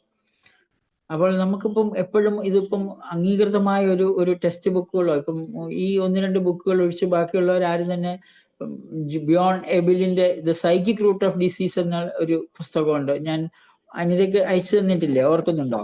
ആ സാർ അയച്ചു തന്നു, പക്ഷെ എന്റെ ഫോണിൽ നിന്ന് പോയി സാറേ, മിസ്സായി പോയി. അതിപ്പോ അത്ര അത്യാവശ്യം ഉള്ളായിരുന്നേ ഞാൻ പറയുള്ളൂ. ഫോൺ കേടായിപ്പോയി. അപ്പൊ പിന്നെ അത് സ്റ്റോർ ചെയ്യുന്നതിന് മുമ്പേ അത് കേടായിപ്പോയി. അപ്പൊ പിന്നെ കുറെ ഫയലുകൾ മിസ്സായിപ്പോയി.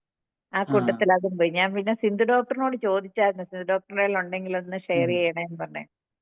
സിന്ധു അത് ഡോക്ടറിന് ശരിക്കും ഒരു എനിക്കുമായിരുന്നു പ്രിന്റ് സാർ എടുത്ത് അയച്ചു വെക്കുക തന്നെ. ഡോക്ടർ. അതിന്റെ ഒരു പ്രിന്റ് എടുത്ത് വെക്കുക. 1400 പേജ് ഉണ്ട്. പക്ഷെ ആ വളരെ സാർ ആ അത് നല്ല പ്രിന്റ് നല്ല എടുത്തില്ലായിരുന്നു സാറേ ഏത് അപ്പോഴത്തേക്കും. രോഗത്തിന്റെ കാര്യം ചോദിച്ചു കഴിഞ്ഞാലും അന്നേരം നമുക്ക് റെഡി ടു റെഫറൻസ് ആണ്. ഇപ്പം ഹാമറിന്റെ ഒറിജിനൽ വർക്കുകൾ എന്ന് പറയുമ്പോൾ കുറച്ച് ടഫാണ്, ശരിക്കും ടഫാണ്. ഓർഗനോൺ ഓഫ് മെഡിസിൻ മഹേന്ദ്രലാൽ സർക്കാരിന്റെ കമന്ററിയും വായിക്കുന്ന പോലെയാണ് ഈ രണ്ട് ബുക്കുകൾ. ഒരു സംശയോടെ ചോദിച്ചോട്ടെ. ഓക്കെ. അതായത് ഒരു പേഷ്യന്റ് സ്ഥിരമായിട്ട് ഒരു സ്വപ്നം തന്നെ കാണുന്നു. അതായത് ഒരു എക്സാം എഴുതാൻ ആൾക്ക് എക്സാം എഴുതാനായിട്ട് പറ്റാതിമ വരിക. അതായത് അവിടെ ആ സമയത്ത് കറക്റ്റായിട്ട് എത്തിപ്പെടാതെ പോവുക, അല്ലെങ്കിൽ വരുമ്പോ എന്തെങ്കിലും തടസ്സം വരിക, അത് എപ്പോഴും ഇങ്ങനെ റിപ്പീറ്റ് ആയിട്ട് കണ്ടുകൊണ്ടിരിക്കുന്നു. അതിനെക്കുറിച്ച് എന്തെങ്കിലും ഇതാവാമോ? ഒരാൾ ഒരു സ്വപ്നം കണ്ടുകൊണ്ടിരിക്കുക എന്ന് പറഞ്ഞു കഴിഞ്ഞാൽ തന്നെ അതിനർത്ഥം അയാൾ കൺഫ്ലിക്റ്റ് ആക്റ്റീവ് ഫേസിലാണെന്നുള്ളതാണ്. കൺഫ്ലിക്റ്റ് എന്താണെന്ന് തിരിച്ചറിയേണ്ടിയിരിക്കുന്നു. എന്തെങ്കിലും ഒരു സ്വപ്നം, എന്തെങ്കിലും ഒരു തീവ്രമായ ഒരു ആഗ്രഹത്തിന്റെ പുറത്തിലാകാം ആ വ്യക്തി നിൽക്കുന്നത്. ആ ആഗ്രഹത്തിനെ എന്നാ സഫലീകരിക്കുന്നതിന്, പരീക്ഷ എഴുതുന്നതിനാണ്, അല്ലെങ്കിൽ ഏതെങ്കിലും കാര്യങ്ങൾ ഒരു അച്ചീവ്മെന്റിന് വേണ്ടി ശ്രമിക്കുകയാണ്. ആ ശ്രമിക്കുമ്പോൾ പുള്ളിയുടെ ചിന്താഗതി എന്ന് പറയുന്നത് ആക്ച്വലി എന്താ, എന്നെ കൊണ്ടൊരു സാധ്യമാണോ ഇല്ലയോ എന്നൊരു സംശയമാണ് എന്നേ എനിക്ക് തോന്നുന്നതാണ്. അതല്ലാതെ ഇവിടെ ഒരു ബോഡിലി ചേഞ്ചസ് ഉണ്ടാക്കുന്ന ഒരു വിഷയം അതിനകത്ത് ഇല്ല. കാരണം എന്നാന്ന് വെച്ചാൽ ബോഡിൽ ഇത് സ്ഥിരമായിട്ട് കണ്ടുകൊണ്ടിരിക്കുകയല്ലേ. അത് ഡ്രീംസും സ്ലീപ്പിനെ പറ്റിയും കുറച്ച് ഡീറ്റെയിൽ ആയിട്ട് പഠിക്കേണ്ടതുണ്ട്. അതിലപ്പുറം എനിക്ക് പറഞ്ഞു തരാൻ അതിനെപ്പറ്റി അറിഞ്ഞുകൂടാ. Okay sir.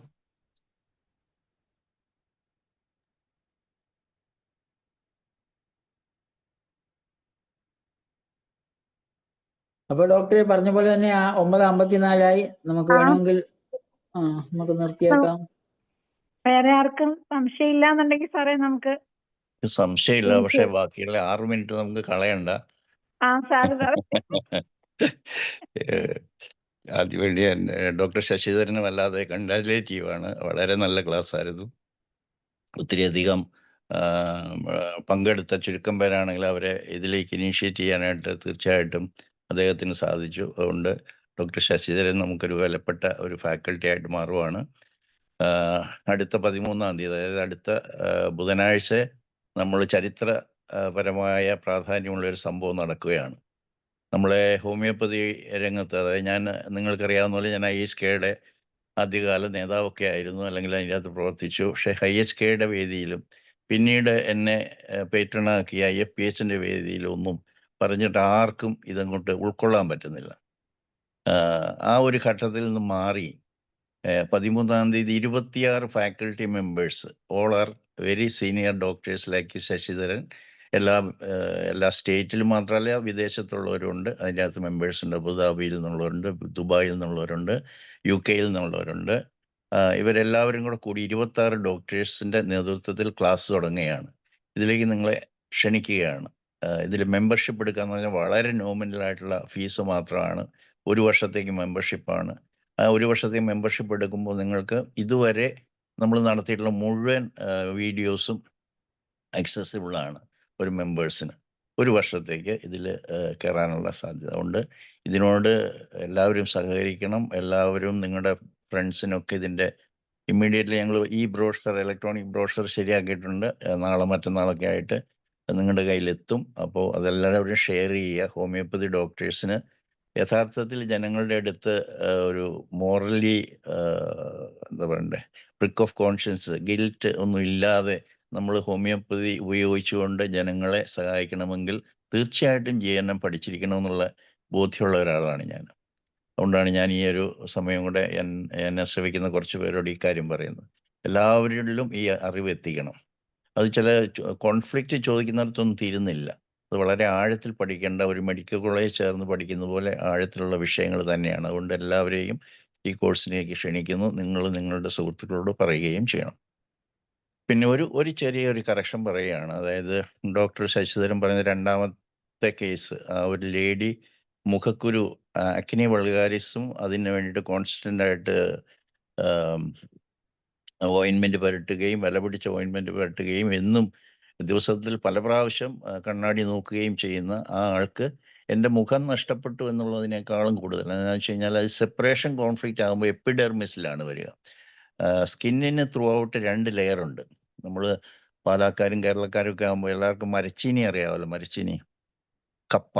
അപ്പോൾ കപ്പയ്ക്ക് 2 തൊലിയുള്ളത് പോലെ തന്നെയാണ് നമ്മുടെ തൊലി. അപ്പോൾ അതിലെ കട്ടി കുറഞ്ഞ മേൽത്തൊലിയാണ് എപ്പിഡെർമിസ് എന്ന് പറയുന്നത്, കട്ടി കൂടിയ വെളുത്ത തൊലിയാണ് ഡെർമിസ് എന്ന് പറയുന്നത്. അപ്പോൾ ഇങ്ങനെ ഈ അക്നി വൾഗാരിസ് വരുമ്പോഴത്തേക്കും എപ്പിഡെർമിസിനേക്കാളും കൂടുതൽ ഡീപ്പറായിട്ട് ഡെർമിസിലേക്കാണ് അതിൻ്റെ കോൺഫ്ലിക്റ്റ് കാണിക്കുന്നത്. അപ്പോൾ അതിൻ്റെ കോൺഫ്ലിക്റ്റ് കുറച്ച് വ്യത്യാസമാണ്. ആ കോൺഫ്ലിക്റ്റ് അറ്റാക്ക് കോൺഫ്ലിക്റ്റ് എന്നാണ് പറയാം. അത് പ്രൊട്ടക്റ്റ് ചെയ്യാനായിട്ടുള്ള ലെയറാണ്. അപ്പോൾ അറ്റാക്കാണ് പ്രശ്നം. അപ്പോൾ അതിൻ്റെ കോസായിട്ട് പറഞ്ഞ ചരിത്രത്തിൽ ഡോക്ടർ ശശി വളരെ കൃത്യമായിട്ട് പറഞ്ഞു. ഒരു പാവപ്പെട്ട ഒരു സ്റ്റാഫിൻ്റെ അവിടെ അപ്പോയിൻമെൻറ്റ് കൊടുത്തു. പക്ഷേ പ്രതീക്ഷിച്ചതിനേക്കാളും വിരുദ്ധമായിട്ട് ആ ലേഡി ഇവരെക്കുറിച്ച് വളരെ മോശമായിട്ട് പറഞ്ഞു. അപ്പോൾ അത് how that person took it എന്നുള്ളത് ഡോക്ടർ ശശി പറഞ്ഞു. പക്ഷേ അത് എൻ്റെ മുഖം നഷ്ടപ്പെട്ടു എന്ന് പറഞ്ഞാൽ വളരെ ഡീപ്പായിട്ട് പോയി ബോണിൽ ബാധിക്കാം, മസിലിൽ ബാധിക്കാം, പാരാലിസിസ് വരാം, ഹെമിപ്ലേജിയ വരാം, ഫേഷ്യൽ പാൾസി വരാം.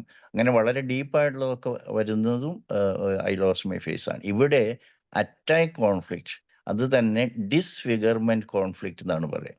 അപ്പോൾ ആ ലേഡി എന്തുമാത്രം അവരുടെ ഫിഗറിനെ കുറിച്ച് കൺസേൺ ആയിരുന്നു എന്നുള്ളതാണ് കാണിക്കുന്നത്. ഈ 9,000 രൂപയുടെ വിലയുള്ള ഓയിൻമെൻറ്റും പിന്നെ ദിവസത്തിൽ പല പ്രാവശ്യം എടുക്കുകയും പിന്നെ അവരുടെ ഗാലറിയിൽ മുഴുവൻ അവരുടെ ഫേസിൻ്റെ ഫോട്ടോ എടുക്കുമ്പോൾ you can just imagine how much concerned she was about her appearance.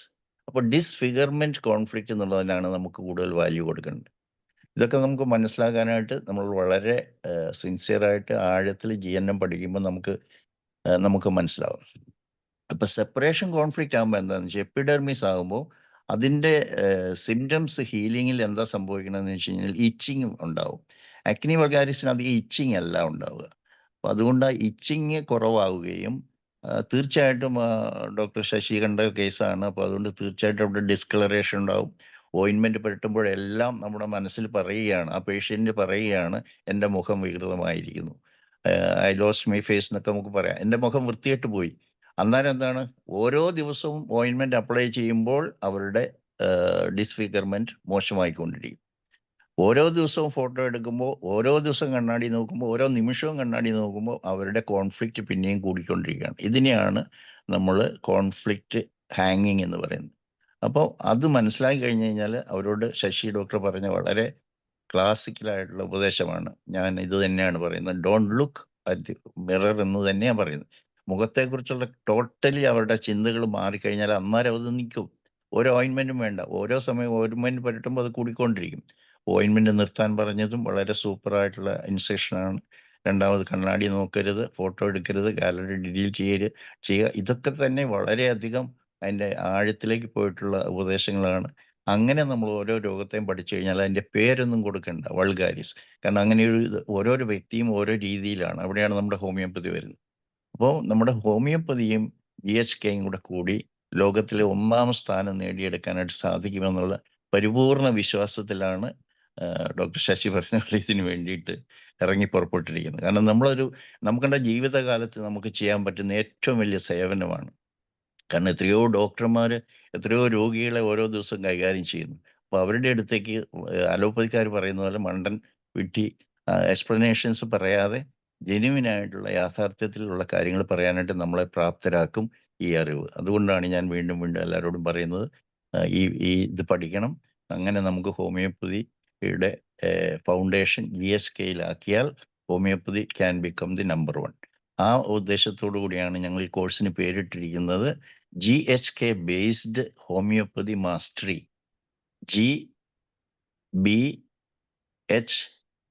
GBHM എന്നുള്ള കോഴ്സ് 13-ാം തീയതി തുടങ്ങുകയാണ്. എല്ലാവരെയും അതിലേക്ക് സ്വാഗതം ചെയ്യുന്നു. നിങ്ങളുടെ സുഹൃത്തുക്കളോടും എല്ലാവരും പറയാം. വീണ്ടും ഞാൻ ഒന്നുകൂടി ഓർമ്മിപ്പിക്കുകയാണ്, GHK പഠിക്കുന്നത് first for your own health. ഒരു കാരണവശാലും നിങ്ങൾക്ക് മൂപ്പത്താത്ത മരണത്തിൽ പെടേണ്ടതായിട്ട് വരത്തില്ല. എനിക്ക് BP ആണ്, എനിക്ക് ഷുഗറാണ്, എനിക്ക് സെർവിക്കൽ സ്പോണ്ടിലോ ഇല്ല. ഓരോ സിംറ്റത്തിനും അന്നേരം തന്നെ നമുക്ക് വിഷയങ്ങൾ അതിൻ്റെ കോസ് കണ്ടുപിടിക്കാൻ സാധിക്കുകയും ചെയ്യും. അത് നമുക്ക് റിസോൾവ് ചെയ്യാനായിട്ട് സാധിക്കും. അങ്ങനെ നമ്മളിൽ പരീക്ഷിച്ചിട്ട് വേണം നമുക്ക് മറ്റുള്ളവരെ ആരോഗ്യം. അല്ലാതെ നമ്മളൊരു രോഗിയായിട്ടിരിക്കുമ്പോൾ നമുക്ക് മറ്റുള്ളവരുടെ രോഗത്തെ സഹായിക്കാൻ പറ്റത്തില്ല. എന്നിട്ട് വേണ്ടേ നമ്മൾ ലോകത്തെ സുഖമാക്കാൻ പറ്റുന്നു. അപ്പോൾ സമയവും സൗകര്യവും പണവും സൗകര്യമൊക്കെ മാറ്റി വെക്കാനുള്ള സമയമൊക്കെ ഉള്ളപ്പോൾ നമുക്ക് ലോകത്തിന് വേണ്ടി പ്രവർത്തിക്കണം. അങ്ങനെ എല്ലാവരും കൂടെ കൂടി നമുക്ക് ഈ ശാസ്ത്രത്തെ ജനങ്ങളിൽ എത്തിക്കണം. അങ്ങനെ ഹോമിയോപ്പതി ലോകത്തിലെ ഒന്നാമത്തെ ശാസ്ത്രമാകത്തുള്ളൂ.